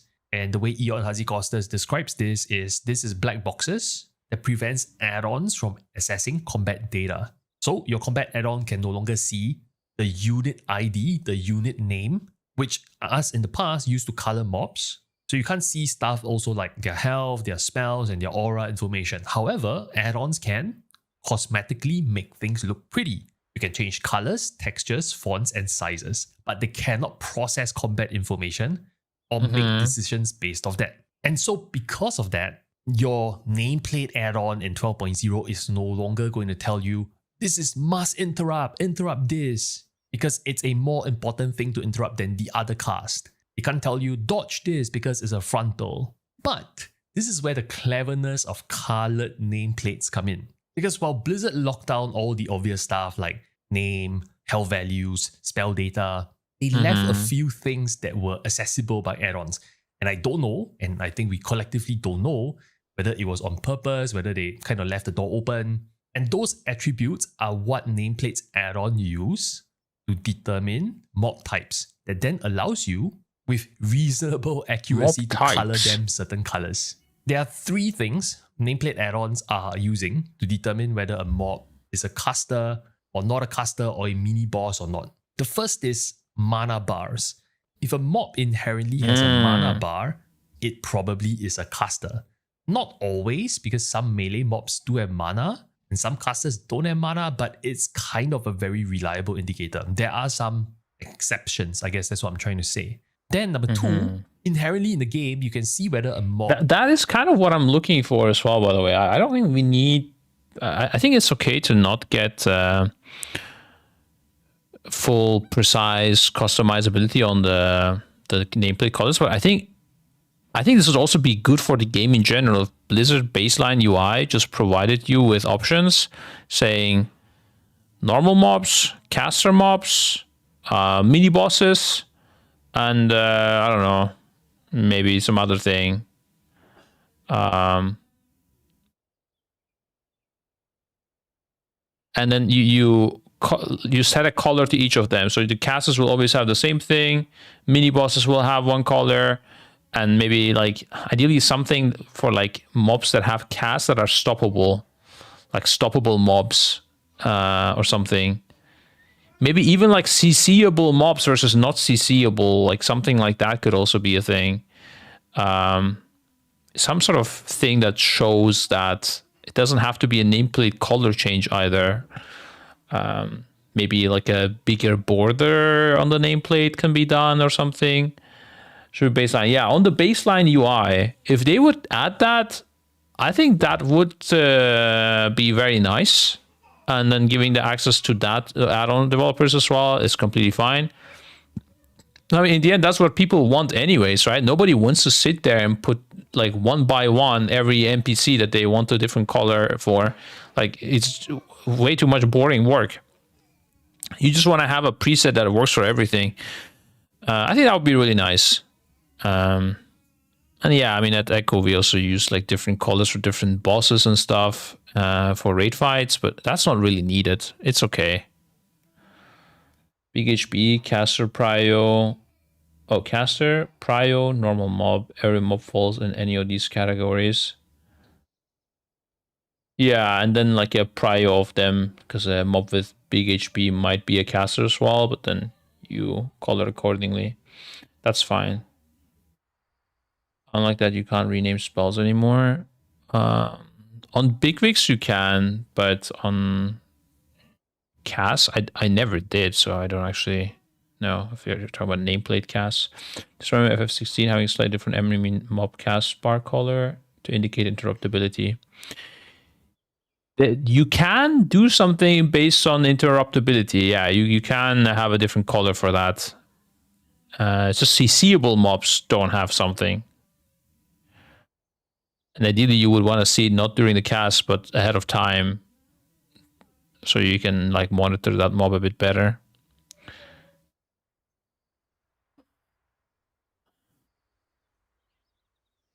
I have faith that analysts and huge specialists in the game will get Blizzard on the right path.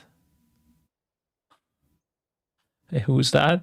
Is an elite or not. So nameplates, add-ons can detect whether a mob is classified an elite, which then also helps you determine whether it's like if CC immune mobs were always elite or something, or something like that, or like a higher level, like if they were always level like 3 levels above max level, they are CC immune. That's how you know. That would be really nice.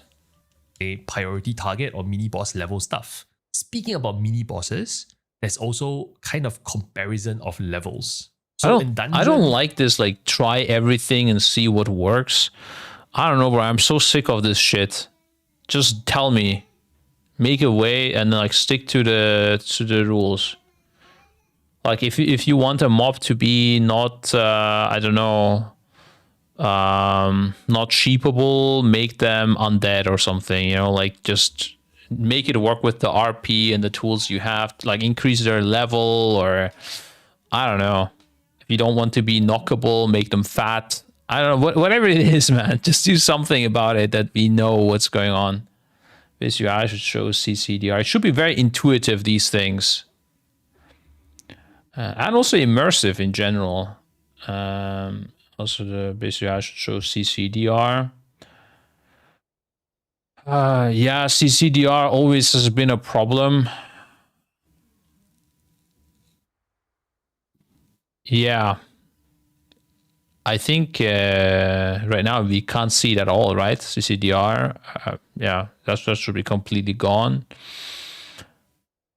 It's also a bit weird and unintuitive, the CCDR on PvE especially. Yeah, that whole system, if that could be made a bit more simpler, would be nice as well. It's on the PvP plates.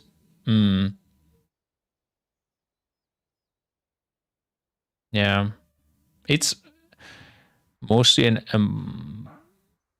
most often it's not really needed to be known. Also DR is now limited, right? It cannot go lower than 0.75 seconds, but like the mobs don't turn immune, so it's not as bad even if there is DR. Let's show this turn tracking in PvE when it is affected. Yeah, again, some sort of indicator if that PvP DR is active on this target or something. That would be nice, yeah. Kind of content mobs that are generally higher level than the other mobs in the dungeon, they are typically priority targets. And then there's also this very finicky first cast detection method where an add-on can assign a cast color to a mob when it starts casting a spell. This, I'm not too sure whether it's possible to do it in real-time combat. There are some rumors that, you can press a macro to color it manually, but I've not tried that before, and the solution that I have in this video doesn't have to go there, right? It's still automated. Now, so for a while, let me tell you, that's the best graphics fights that you'll find in a game. It's pretty nice, yeah. I mean, Final Fantasy is a good game. It's really undervalued. I think the way Final Fantasy is losing players is definitely not in raiding or the encounters. I think the reason it lacks players is like leveling experience, maybe the graphics and UI, the shop. I think WoW has the whole nostalgia with the Western world. I think it was very OP in the Western world, right? And now it is still taking the benefits from that. Final Fantasy was not as famous here. Yeah, but when it comes to the encounters, I think Final Fantasy is just better. I don't know. You can do there can be like some really cool encounters in WoW that Final Fantasy won't have in that same way. But overall, the whole like raiding part is just better in Final Fantasy. It's just easier content, more like you have 5 to 6 months new content coming out in WoW. That's quite hard. Whereas Final Fantasy has like the Savage tiers, which end in 1 or 2 days, and then only the ultimates are hard, which are not happening as often. So that's the one bad thing. But yeah, what a hot take. What do you mean? I think it's not even really like debatable that much. I don't know.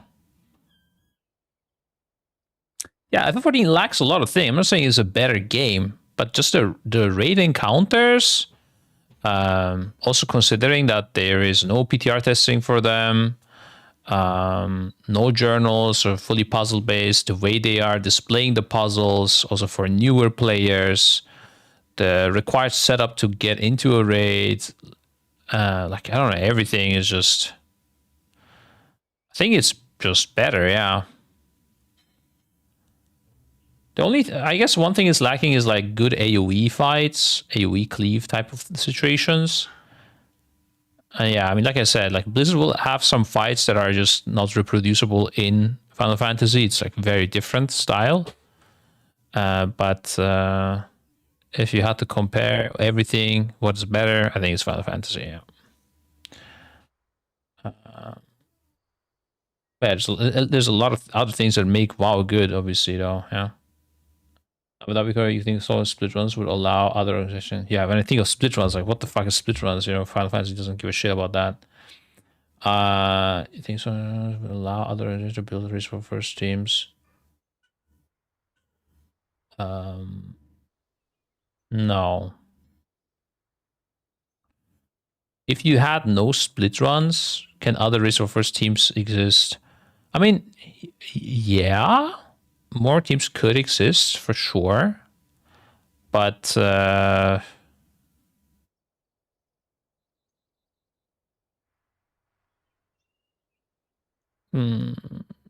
they would not be close to winning. Let's say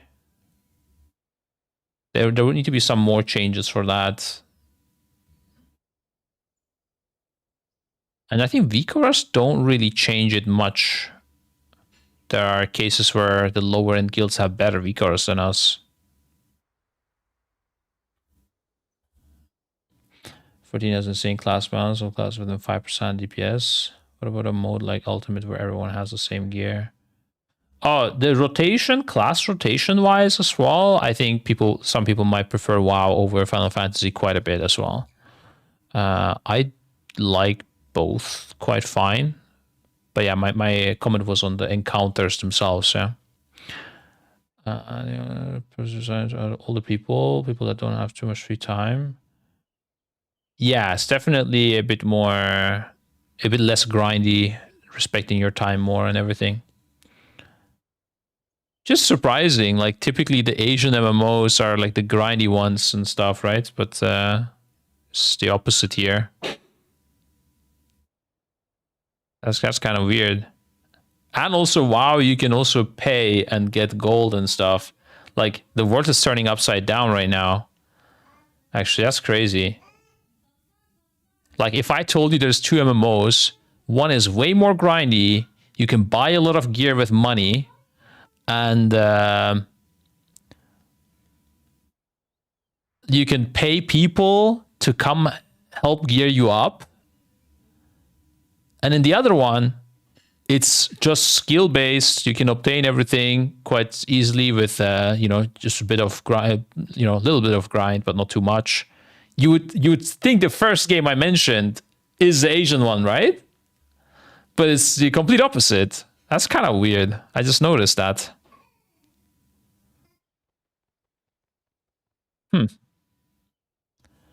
Food for thought, bro. I don't know. That's crazy. What if I tell you the grindy pay-to-win MMO has a wildly insane player base difference in terms of numbers? I would think it's even more Chinese. Or Asian. Because that's typically how it is. You're like the Asia, this is played a lot in Asia, That's like tons of players. I'm not saying which game gets to be more successful, but it's like you would think if you look at WoW that it is the Asian culture. Yeah, Lost Ark vibes, exactly. Crazy how things completely are like upside down with these two MMOs.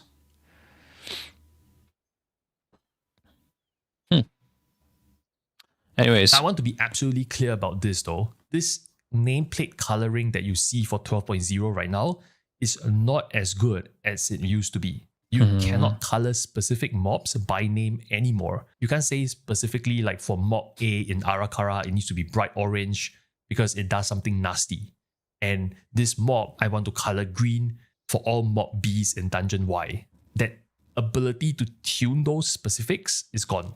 However, what you can do now is to color mobs by category. Casters, elites, normal mobs.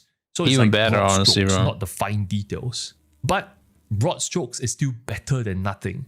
Because if you played Mythic Plus for a long time, you probably read colors rather than the names. Because in the middle of a pool where there's like 20 mobs swirling around you and all these nameplates flying around, you need visual shortcuts. So what's the risk? Will Blizzard take away this feature? So when this workaround was first uncovered, I didn't want to make a video because I figured Blizzard might or might not realize that this is a thing. But it's been weeks now, and Blizzard hasn't clamped down on this API. In fact, there have been beta builds that have been updated since then. So my guess is internally Blizzard is kind of letting this go, because maybe they also realize that their current nameplate setups just isn't sufficient to let people do complex Mythic Plus dungeons. But when it first surfaced, there was definitely this idea that, oh, it's a clever workaround and Blizzard will patch it by midnight. But we are almost at 12.0 now, and there's no signs of that. And by the way, the community as a whole has been largely also giving feedback to Blizzard about their API. So it sounds like they're okay with it because they think this coloring method doesn't really... But also some of these settings here are completely doomed. What is this? So what is this color changes? When he target... Wait. Yeah, it's been largely also look at this, guys. Giving feedback to Blizzard. He goes in there. Two are like... What is this color even? Like... not orange. Like red? Bright red? One is orange. Yeah. Then when he mouse overs them, they become lighter due to the highlights. Then when it like targets him, I think, they become blue. So it's or his target is blue. Yeah, his target is blue. Who does that? That's crazy. That's Salmon. Yeah. God damn. Okay. With it because they think this coloring. Yeah, it's actually just a targeting that's fuck with me. I'm hoping you don't have to put your target to a different color, because that is gonna be a tilter, dude. It doesn't tell you cast A is more important than cast B to interrupt. It doesn't tell you that, oh, this is... Can you still put arrows in your target? I would think you can, yeah. It's a frontal. It doesn't tell you when to optimize your rotation. It doesn't tell you when to use your cooldown. It just roughly tells you what type of enemy you are looking at. So maybe to them it's like, because maybe from their perspective, they think that visually I can make a mini-boss look obviously like a mini-boss by making him bigger. Maybe he has spikes on his shoulders. Or the other way is like, I let you color it, I don't know, brown or purple. So maybe there's no difference to them regarding those kind of options. But nothing is guaranteed. This is just my read of the situation. I think it's now safe enough to make this video to say, I think this is what Blizzard wants and allows. But if things changes, I will make a pinned comment in this video. So if you don't see a pinned comment, it means it's good to go. Checking if there's a pinned comment. Proceed. Okay, now with all the context, the why, there's the none. how, the risk, now we talk about how do you achieve this. And I don't care how to do it. I'll get a profile, bro. I'll pay the sub. Just take my sub. I don't know. I'll sub to Gingy and get it. It's fine. God fucking damn it, bro. They got us again, boys. The fucking streamers. Therefore, current UI puts like a 1 pixel border on your target, which sucks. These users can't keep getting away with the pinned comment bait. Is that a thing? Is that because on mobile, like people click on the comments and that gives them an interaction or something? Yeah, most change nameplate color if you have a specific dot on them. No, you cannot. I don't think so. But who the fuck knows, honestly, at this point. Just put in Gingy's contract to make him give you his plate of the string. Yeah. Read out the same mod by mistake. I don't think you can do it, but maybe there's a workaround. I'm not sure. I don't think so, though. Of which name. Okay, yeah, we don't need to read more about it. But interesting. I thought it's going to be guaranteed fix. If this is not fixed as well, I'm even more furious about the state of the whole add-on thing. And Blizzard doesn't provide a default option like to do it on the default UI. Ugh, that is even more disgusting, honestly. I hate this whole add-on thing so much. I was so hopeful going into this, and Blizzard just crushed my dreams, bro. When they let reminders work, that's when it like... I lost all hope. They're hard trolling with everything. Okay.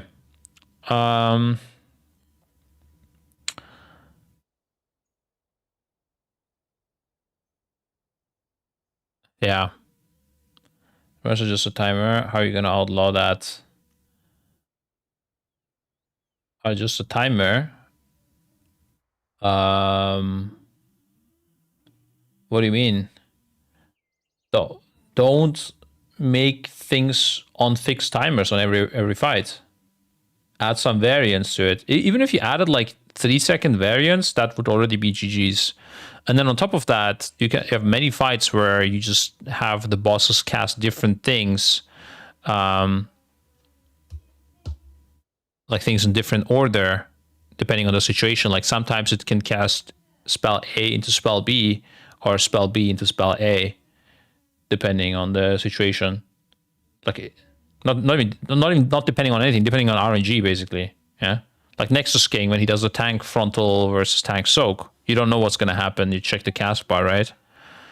So you couldn't do a reminder for that, for example. You can do a reminder before the ability even happens. If you know roughly when it is, then you could do it. Yeah. Aside from that, you can't do though. I'm okay with like 30 seconds into combat, tell me to do this. But I don't think that in 30 seconds into combat, you should always have the same things happening. If A to B is undoable and B to A is doable, which often happens, then pro would be like half your pulls are wiped. What? Oh, I see what you mean. I think most of the time both are doable. Period Vizier. Yeah, okay, that is a very rare case. When was the last time the boss was RNG and one of the versions was just not doable? That's crazy. Like Nexus King, you have an in or out, for example, with the lasers. That's RNG. But it doesn't matter. You have complete phases that are RNG, what you play in certain fights. I don't think... and even just a small timer variance would already fix a lot of things. Even just not informing people when that cast is exactly happening is also fixing a lot of things. And honestly, I don't think we need big fix to begin with. Yeah, like why do we need boss timers? Final Fantasy doesn't have it, guys. It was completely fine. Just remove timers to begin with. Yeah, like from the UI. But yeah, I mean, it doesn't change the fact that the bosses would need to be randomized. But I'm just saying, don't play with sounds on in-game except for Vika, so Big Wigs helps me. You don't need sounds if you don't have Big Wigs. What? I play with Final Fantasy just music. I don't have sounds. Yeah, I mean, there's also the case. I mean, yeah, of course, everything is not playable. If it's timer based, you can like create a tool that you just start when you start a pull timer, and then it will tell you in your ear what to do. You can already still do this, and it will help with certain things. But at some point, it's just cheating. Yeah, like yeah, you can cheat. I'm aware of it. How do you stop it? You cannot stop it. Cheating is not stoppable. Cheating is very strong stat, guys. Like, you can make undetectable cheats.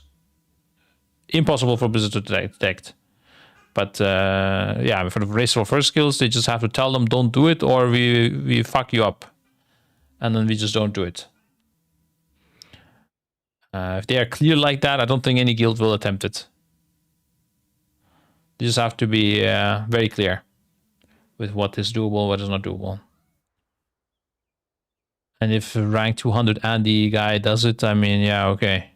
Good job. Just cannot remove the timers unless they somehow design good telegraphed fights, which I don't really see it happening at this point. I don't know. I think they can. I mean, they can just make boss cast bars longer, and we don't need timers. Do you see the cast bar? You read it like it's like the worst case, right?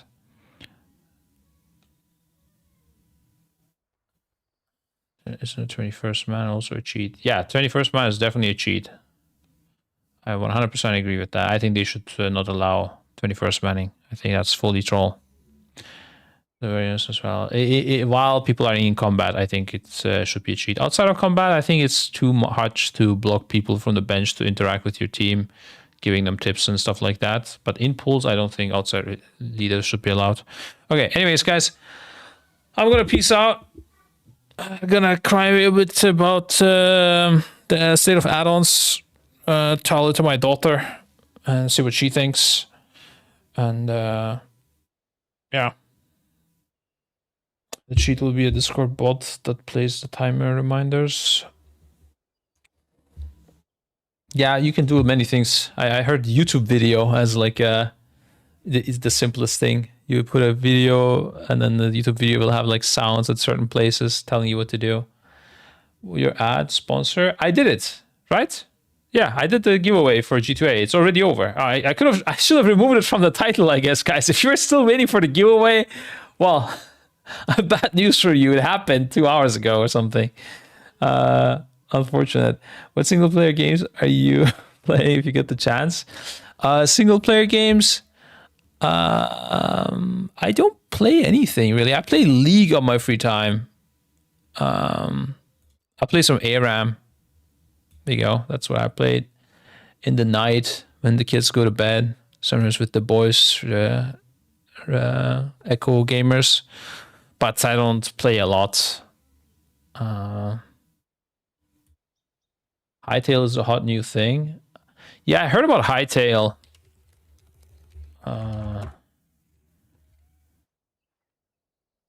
Before you buy, but apparently, like, it's very very much not finalized and everything. Damn, these are getting some good views. Because these are famous. Hightail is just. I'm guessing these are like Minecraft people playing this, right?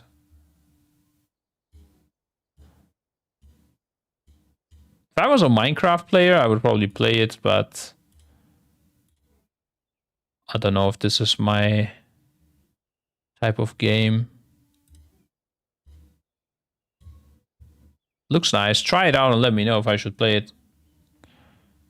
It looks nice, yeah. It's just I don't know. I don't like the Minecraft thing too much.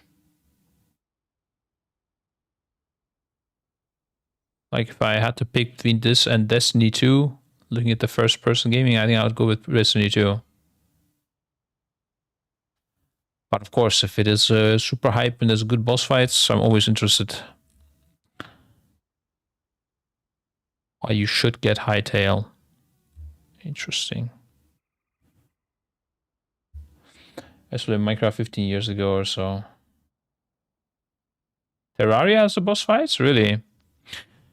I downloaded Terraria, I think, on my PlayStation or something once. Oh yeah, I think it was free there because of PlayStation Plus or whatever. And I played for 5 seconds. I don't know. I think I might still have it. I don't know. Not sure if it's... I don't like this like survival collecting things too much. And I think a lot of the game is about that, right? We're just loving it.